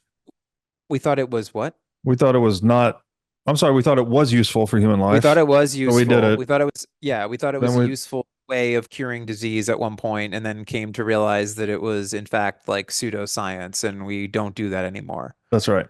And so you're saying like so you're saying that what you're basically making the argument that like we now know with what we know now with hindsight 2020 that that activity that form of trying to treat people was unethical I'm like really trying to ask is like, even though it, and I'm not sure, can we derive an ought from it is, I can't think of an example where we can. However, it seems to me like the domain of ethics is the attempt to solve this problem. I don't know if you agree or disagree with that. yeah, I mean look, I mean so I mean the isn't problem can also be characterized a few different ways. Another way of like breaking it apart, right? I mean there's like is like look like people I I mean, I don't think you can do it. I mean, I want to be very clear. I don't think you can take a descriptive statement and then justify a normative statement with. I just don't think you can do that. I Hmm. guess I'm trying to track what you're asking me here. I'm not maybe I'm misunderstanding the where you're trying to ground me in this conversation around bloodletting. I'm not trying to ground. You can go wherever you want with it. We could generalize a question to say, is ethics the domain in which we try to derive an ought from it is, even if we cannot? No, no. Okay, Uh, what is it then? Um, so I think like I said before, I think it comes from what Hume described as our moral sentiments, which is, I mean, honestly, I mean, this is going to sound, this is going to sound like unintuitive for a lot of people, but I think most of our ethics is really just downstream um, of our emotions. Like that, we talked about the baby crying before. I think our emotions are ultimately where the language of ethics ultimately gets written. And I think a lot of what we talk about as ethics in these conversations, these concepts like rights and freedom of speech and stuff like that, are downstream of these sentiments that come from our emotions around like what we like or what we don't like, what makes us happy, what makes us not happy. I think we've arrived at this system of liberal rights because we've recognized that the landscape of human emotions and experiences that can be had when we allow humans their individual dignity to pursue their own ends is enabled through social institutions of liberty and freedom more generally have allowed a landscape in which our sentiments can best be projected upon the world, and there's a possibility space available to us that isn't available if we take those things away. And so this is, I mean, I wrote an article on this that, I said I'm an epistemic liberal, where I try to really kind of like quantify this, not quantify, but like describe this problem, or this not necessarily a problem, but describe this idea, which is the sense that what I think maximizing freedom really means. It's not about like it's not specifically about property. It's not specifically about um like like these social ends that we typically think about. It's about like the maximization of experiences that a human can have or normative possibilities. Like I should be able to dislike music in a world where you like music, and I should be able to be a folk dancer in a world where you like to like do the tango, right? Like that there should be a world in which the preferences and the normative foundations that you and I have can be as numerate as possible, as long as you and I aren't engaging in activities that have the externality of reducing the normative possibilities for civilization overall. to me, like I think like that kind of very abstract idea is where I ground my ethics. It's how I justify my small L liberalism.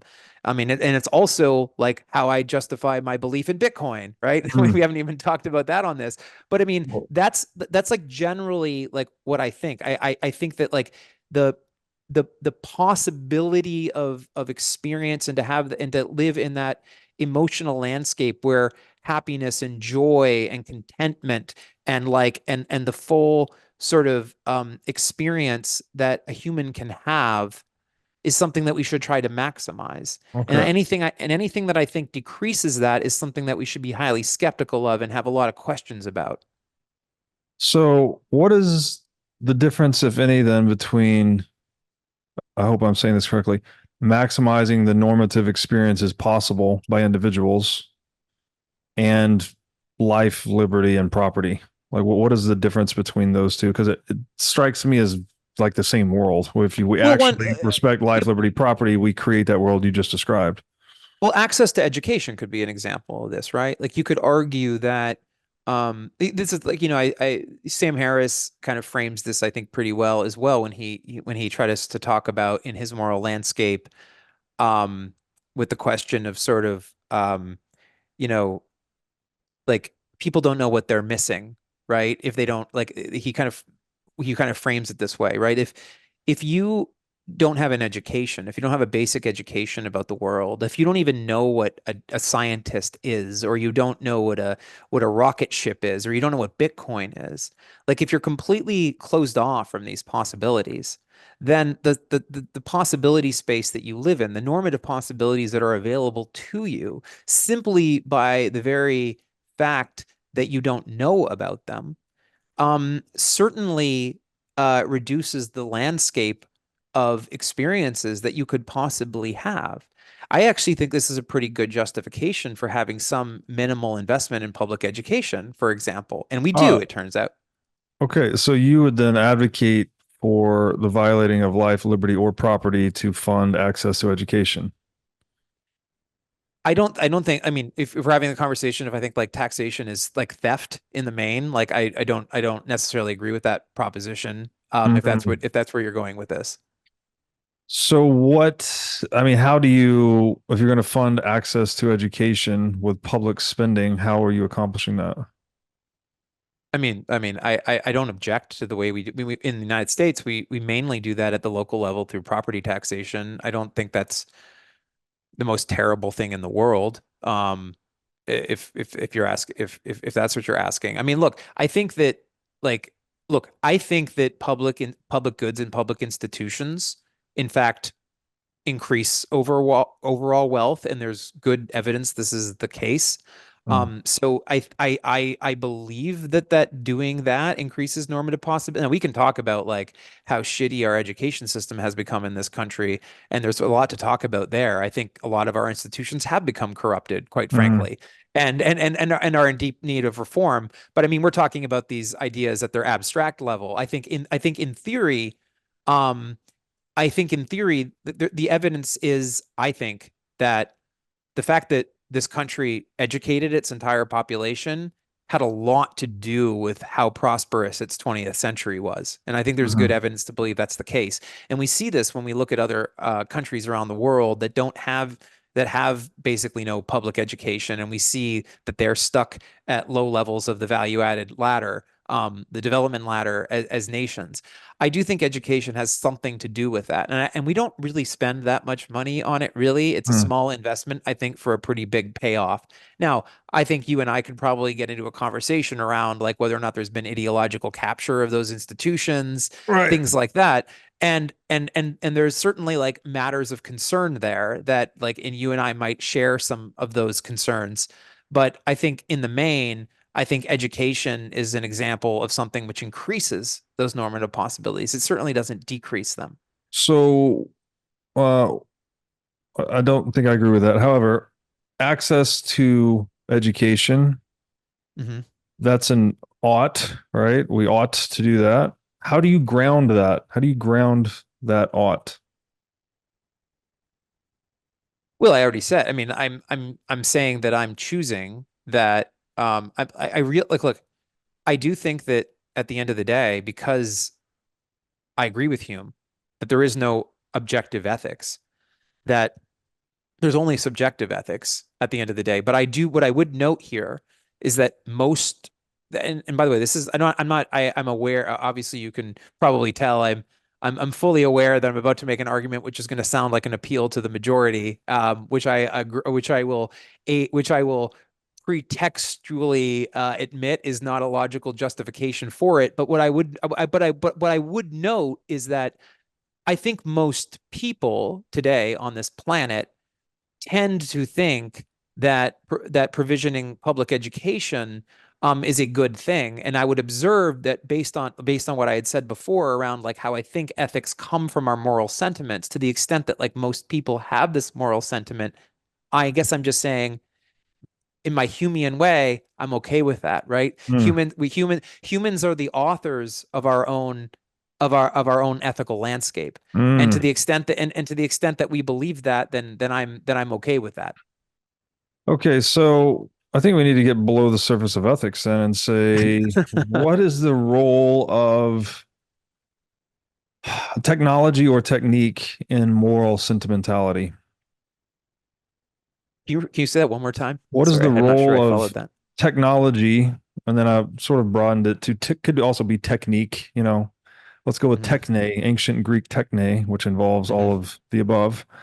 What is the role of techne in moral sentimentality or establishing or creating our moral sentiments per Hume? Yeah. T-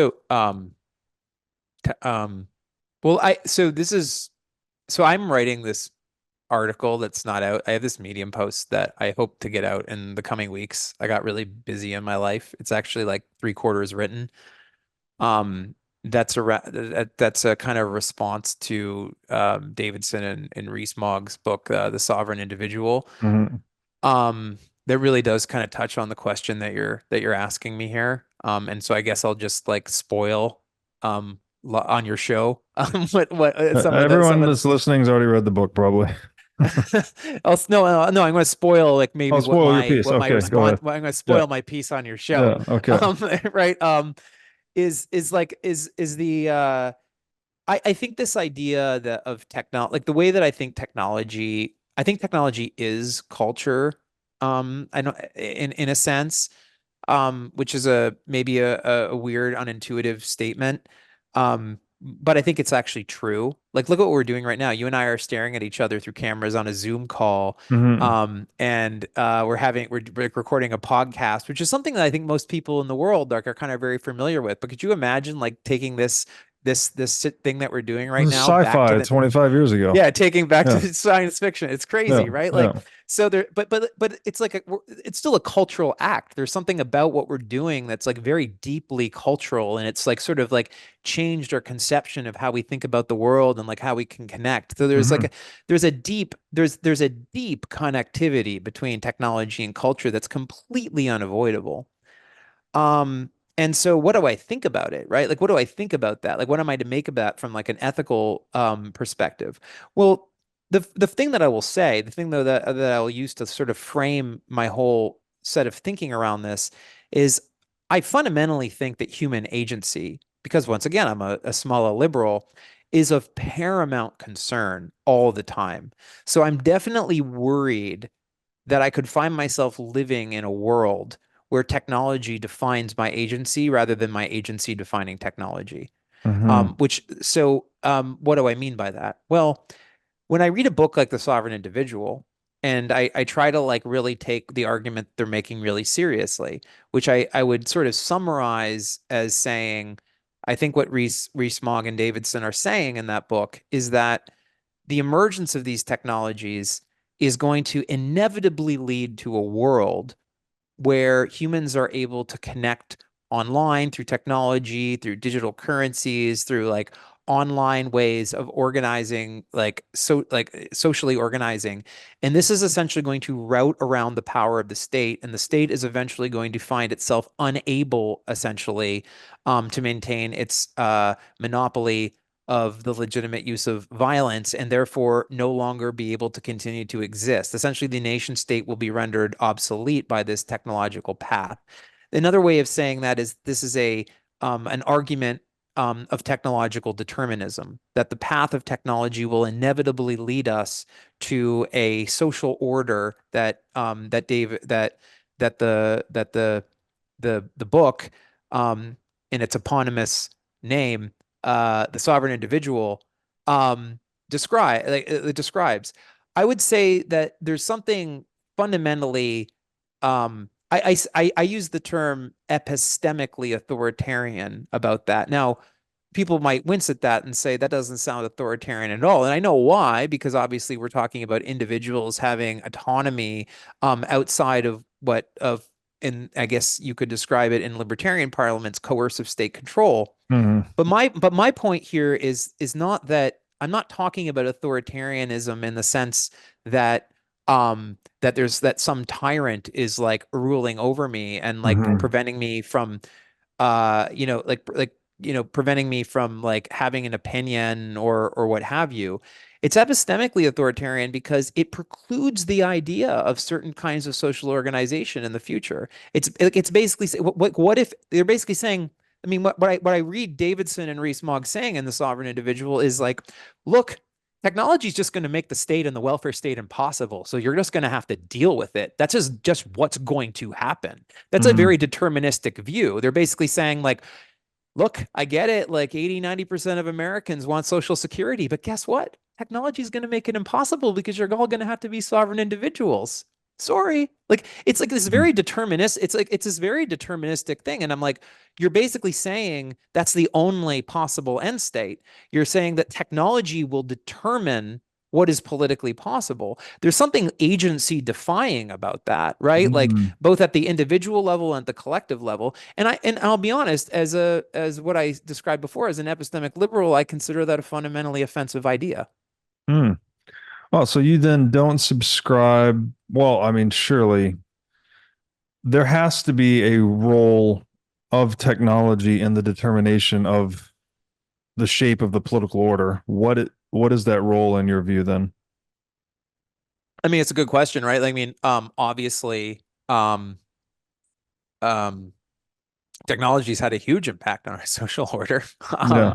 Right. Yeah, people can debate whether it's been good or bad. I mean, look, what I notice now today is, you know, look, I have a daughter, Mhm. and it has not escaped me, how negative of an effect social media has had on her.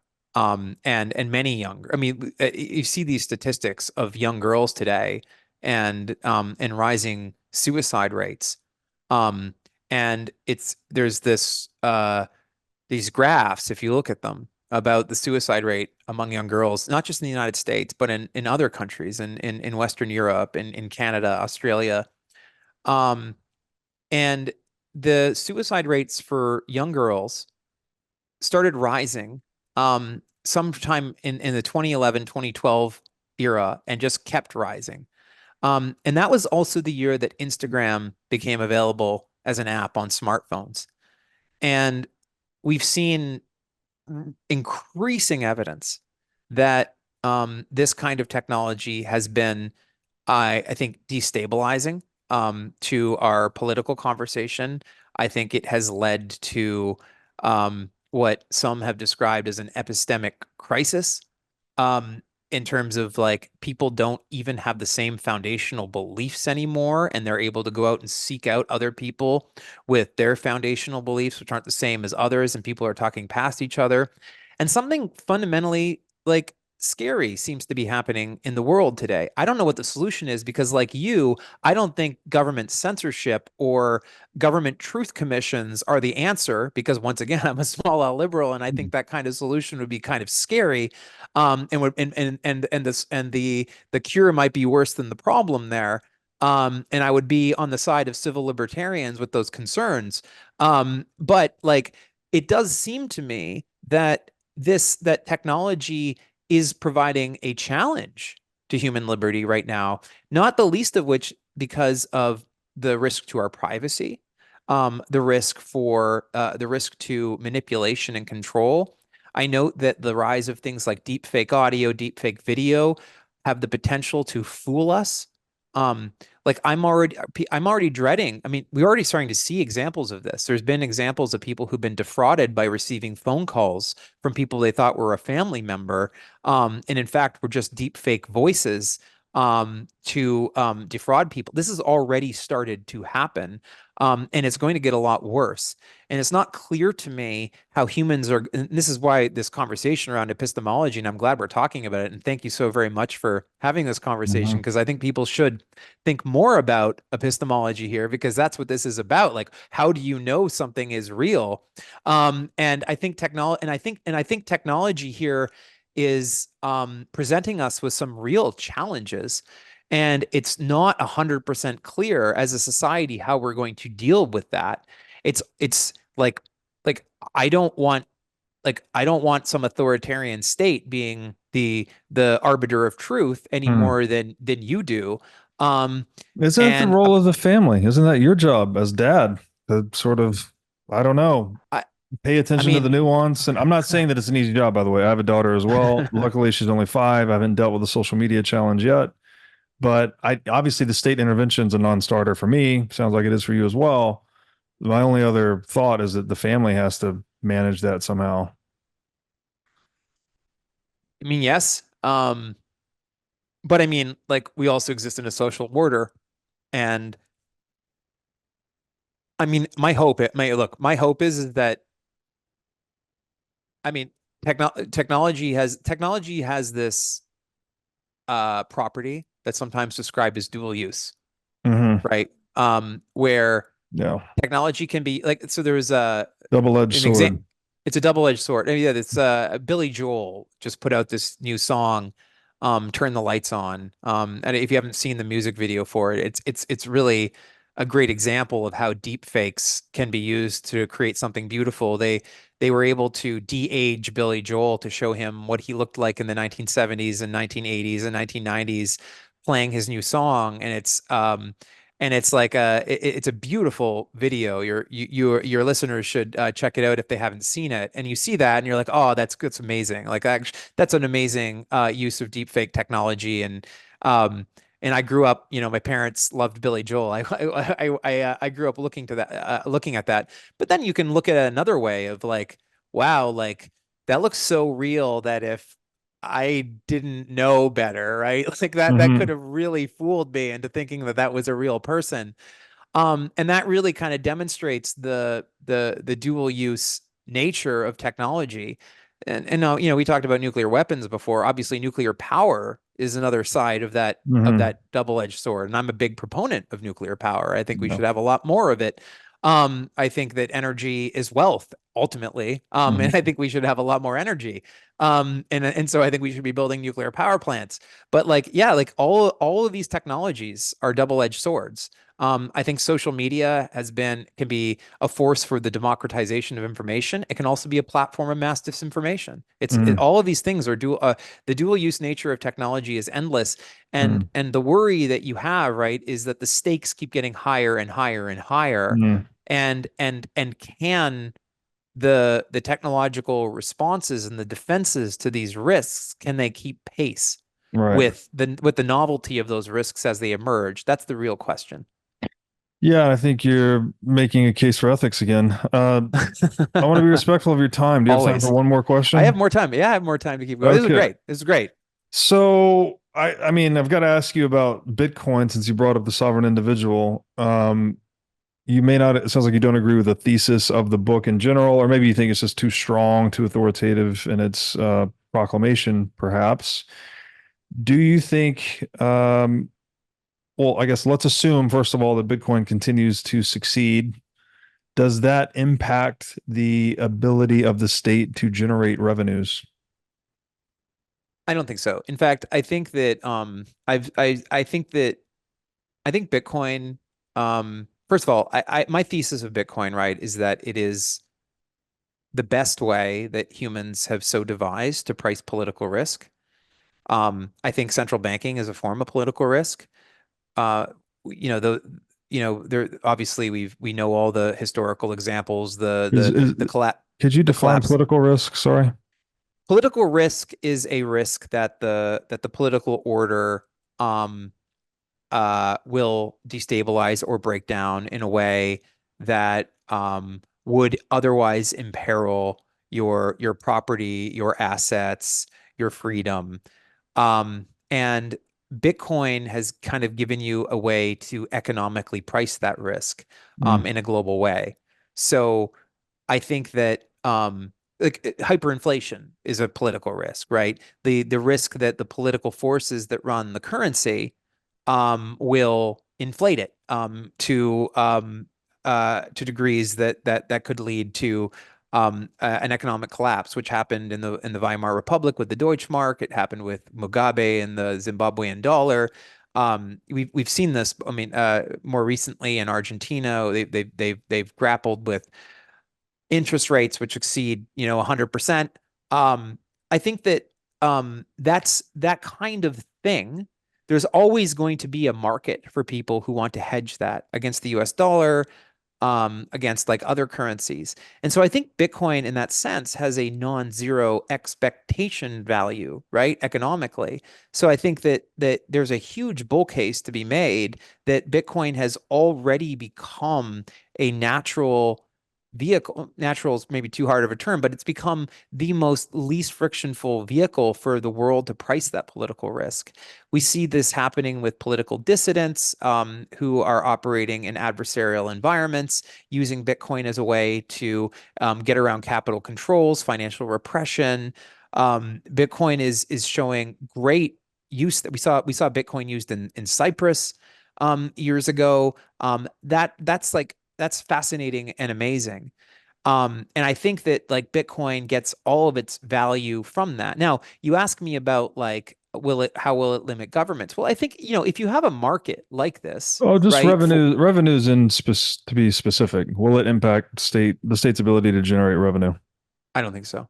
I don't think so. Yep. I think that, I think that, look, I mean, I will say, I think most people in this country today accept that there must be some minimal taxation at the very least. Mm. And even like, look, I mean, I point this out to people, like often like even Republicans who are often associated with wanting smaller government. When you actually go case by case, like they'll say they want lower taxes. They won't say they want no taxes. They still want there to be the provisioning for the national defense, the Sure. social security, whatever you think of it, is very popular. 70-80% of Americans want it Yeah. to exist. I Never mean, the ask the truth is, barber if you want a haircut, right? the truth is, I think there's political will, and affordance for Mm. taxation because I think people believe in some of the functions of government, and there's disagreements over how big the government should be or how small the government should be, what it should do or what it should not do. But I think there's a broad consensus that the government should have the ability to raise revenue. Certainly, the founding fathers thought so. The taxation power is there in Article 1 of the US Constitution. So I think I don't suspect that Bitcoin is going to become some basis for some like universal tax revolt. Mm, interesting. I guess I'd view it to be more significant of an innovation than that, perhaps, because you could point to ancient Rome where there was broad-based consensus that owning slaves was normal as well, but our moral sentiments changed and now we don't look so favorably upon that. So maybe one day we'll hold taxation in a similar regard. Um, okay, so in 2020, the United States government, I think, collected around $4 trillion in explicit or direct tax receipts, and we printed more than $4 trillion. So it was roughly a 50-50 revenue mix in Mhm. 2020 for the US government. We printed 4 trillion and we taxed 4 trillion. Do you think, I mean, you mentioned central banking as a form of political risk. Do you see Mhm. a world in which central banking and Bitcoin coexist? Do you think the money printer Yes. goes away? Do you think money I printing think I think I continues? think they Like, well they do coexist right now. oh, of I course. know that Bitcoin exists right now. Mm, I think that uh look, I do think that if as Bitcoin becomes bigger and more institutionalized and the global reach of it rises, central banks are going to have to consider the possibility that their policy choices could lead to market dynamics where people will prefer to hold more Bitcoin than these state issued currencies. And Wouldn't that that be that any policy decision whatsoever? I mean, anything that's I don't think so. I do think like look, I know that this is where I disagree with like the sort of the sound money Austrian schoolers. Like I think there are times when a constrained money supply is ideal, and I think there's times when an expansionary monetary supply is ideal in a modern when economy. does an individual ever want to be on the other side of that trade? Which is what I'm saying is when do they ever incentivize to want to hold their savings in an elastic money when they have the option for an inelastic money? I don't think people hold most of their savings in money ever. I mean, I think that you look, I think there's this I notion understand that, but people hold cash, obviously. So they hold some amount of cash. if you have option A, cash that can't be printed, option B, cash that can be printed and you can be diluted, what is the incentive for anyone to ever hold instrument B? I guess I just think it's like not it's like the wrong way to frame the question because yes, I like look, I I don't I don't want to hold US if I had like $100,000 of US cash, I wouldn't want to put it into cash and put it under my bed because like yeah, like even at the 2% interest rate target that the Federal Reserve tries to target in a normal environment, An that inflation target, yeah. yeah, I'm losing the Milton Friedman's monetarist school's approach to inflation rate targeting. I think that like yeah, that would be a decrease in my purchasing power. But I wouldn't do that. I want to have it. I want to have that money live in productive assets that hopefully pay me a dividend Sure. that are participating in capital markets as But opposed to not monetary markets. presumably not 100% of your assets are going to be invested though. They're also going to be partially in cash. I mean, everyone holds some cash. Yeah, I mean, Of people need liquidity, course. obviously. Yeah. So But I that's mean, like I as guess part of what a I'm mix. asking about is the cash position of your portfolio. I just can't formulate in my mind an incentive where anyone would want to hold a currency that has the counterparty risk of debasement when they have the option for one that doesn't. Here's just what I think. I mean, here's what I think. I mean, I know that I'm not gonna I'm if I apologize if I don't feel like I'm directly answering your question, but like I just want to like kind of set the stage for my thought here and like what and like where I think my disagreement is. Which I think is we should always be trying to go to where the disagreement is rather than talking past each other. I think that look, there is do you I think you might agree with I think ultimately what is the most valuable is time. This is obviously why we like Bitcoiners like to talk about time preference, for Mhm. example.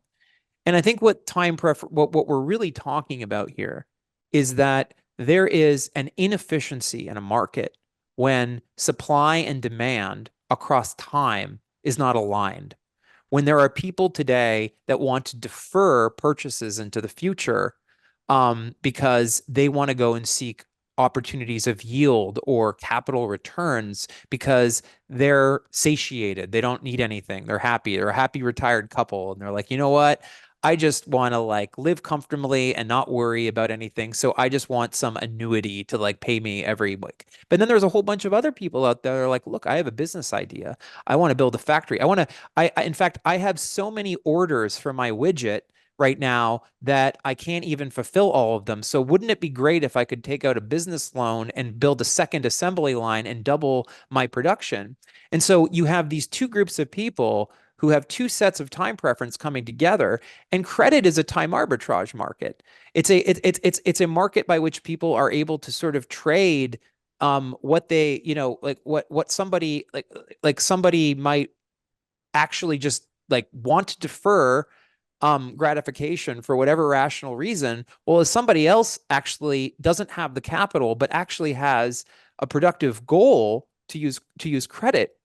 And what I would say to people like in this issue is that like I think that's a good thing. Like, I think it's like, I mean, I don't think fractional reserve banking is evil, by the way. I think it's just a time arbitrage market. You're basically just doing duration risk across time. And you're saying that, like, look, like, there's a certain percentage of people who want to use their money at any given time, and a whole bunch of other people who need access to capital so they can build that second assembly line and double their widget production, or I don't know, take out a construction loan and build like a new a new like duplex, which is now going to house twice as many people as as the property housed before.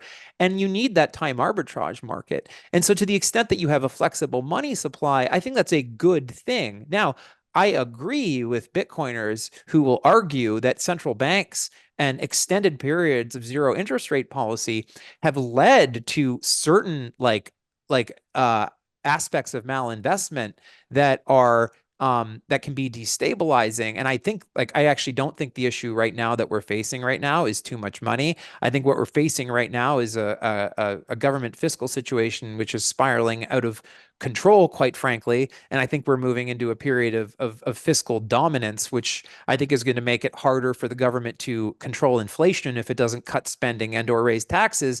But I mean, like, look, I think that I think that like what's ultimately going on. And I think to the extent that like people would just keep their money in an idle savings account that can't be lent out, that can't be used for all of those ends, seems like a very inefficient use of resources to me. So that's like kind of like my view, and why I kind of don't really agree with sort of the strident sound money theorists on this issue. It seems to me that they're describing what you might call an economy of thrift, where the availability of credit will be substantially reduced. And I think that's going to mean lower economic productivity and less widget productions and less duplexes being built, for all of the reasons I just explained, because the cost of that capital will just be too high. You would have to Mm. raise interest rates so high to incentivize savers to lend out that money. But I think that but by the way, I think Bitcoin is going to be able to exist in that world. It's going to be a place where people can be like, you know what, like, I don't like this monetary policy, and I think this is going to like blow up in everyone's face. And so I'm going to put all my money into Bitcoin. And by the way, that's going to be a price signal to the Federal Reserve. If they start seeing people moving into Bitcoin and out of the dollar, they're going to have to think to themselves, shit, like, people don't trust what I'm doing here with the money supply. I better change my policy goals, or everyone is going to off ramp into Bitcoin. I think that kind of incentive structure that Bitcoin is bringing to the fore is going to lead us to a much, much better governance, and at least in free societies like I hope we continue to live in. That sounds like the sovereign individual thesis to me, basically. Maybe you just you take issue with the deterministic proclamation of it, but that sounds very much like it. And that, yeah, I mean, this is a whole nother can of worms. We probably shouldn't get into it since we're already past time. But just I have to say that savings, I don't like the argument people say savings is sitting idle in a bank account, because what that is, it's mistaking the menu for the food, right? Savings is not actually money in a bank account, although we typically think that. Savings consist of economic goods that have been produced but not yet consumed. So if you went out and created goods and services and were paid money for that, but you didn't spend the money yet, well, then you've produced more than you've consumed. So you've contributed to Yeah, the I think that's a stock of fallacy. goods. No, it's I, economic reality. That's what it is. I don't think that's an economic reality. I think that 100% it I don't think is. it's an How economic. I else? don't think What it. is, it's the definition of savings. It's goods that have been No, produced but not yet I consumed, of don't which money represents. I don't think savings is an accurate proxy for the availability of production. I think production is elastic. And we've seen that. I mean, like, look, I think the great example of this is What do you, actually the when you peer. say production's elastic, what does that mean? Production rates can change? Like, of course, that has nothing to do with Yeah, savings being goods that have been produced but not yet consumed. What does that have to do with production elasticity? because I don't think monetary savings and cap, like, I think there's like we have these concepts of like capital stock versus like Yeah, monetary savings, and I'm the sorry. I'm relationship talking between. about economic savings. Not monetary savings are a representation of economic So savings. you're So if, for but I don't instance, agree that they're if a you had one to one. $100,000 in the bank and you'd say, "Oh, that's my savings," like, "Oh, great, Yeah. that's a stock Yeah. of purchasing power." But if all the Yeah. goods and all the capital in the world vanished, well, then your purchasing power goes to zero, right? Because it doesn't has Yeah, no claim to exactly. anything. Exactly. So it's Yeah. economic savings is the reality. Monetary savings is just the representation of that reality. Yeah. I agree with everything you just said up right there. I guess, and so I guess I'm confused why you're disagreeing with me. I think that the hundred Well, thousand dollars and it's that not idle. I mean, you could have produced capital, right? Like you could have produced capital to earn that monetary savings, and that capital could still be in production. So it doesn't mean that your savings is necessarily idle. Like, what did you produce with it? If you produce just consumer goods, I guess you could call that idle because it's just sitting there. But if you produced a container ship that's traversing the Atlantic Ocean, well, then that thing's still in production. well, so I don't think money is so. Look, I think that I think there's this money myth that the economy is built on money. I don't think that's true. I think that this idea that money is the foundation of our economy is actually wrong. Well, production is, of course. No, no, no. Our economy is built on exchange. The exchange is the fundamental quanta of the economic system. So like we exchange money for goods, we exchange goods for money, we exchange money for other monies, we exchange money Well, for financial assets, we exchange money for so like money is just I mean money is to but solve the barter where problem. did the goods come from? Well, they were They're produced. produced. That's why I say economics are built on production. Like you got to produce the goods first, then you consume. Well, And you you can can have trade too. economic you By the way, you can have no exchange in an economy, really, right? You can just be Crusoe producing things on an island and consuming them yourself. You can still invest. You can do all these things. So, anyways, that might be a semantic debate, but go ahead. Yeah, no, I mean, I guess what I'm saying is that like I think that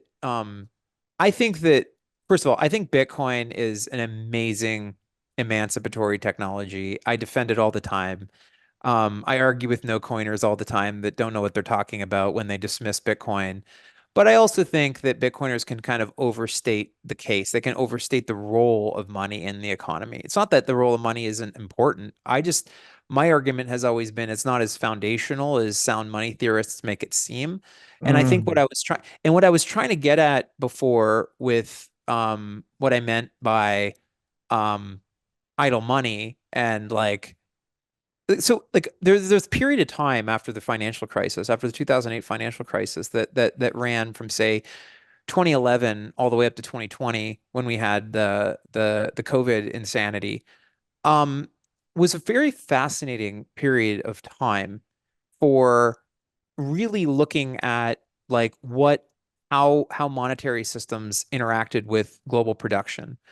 And it was a period of insane levels of money creation. People are often fond of showing these charts from the St. Louis Fed showing the growth of the monetary base over that time. And then arguing and basically saying this means that hyperinflation is inevitable because look how much money has been created relative to production. And the truth is that production, mostly in China, by the way, actually was able to keep pace with the increase in demand from the availability of money supply.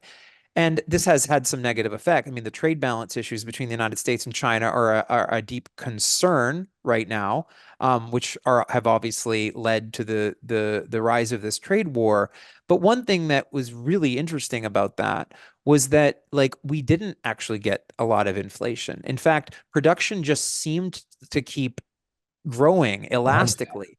And that Depends on what we're talking about, though. I mean, there's been a lot of inflation in steak, with something I consume a lot of. So there's been a lot of inflation there.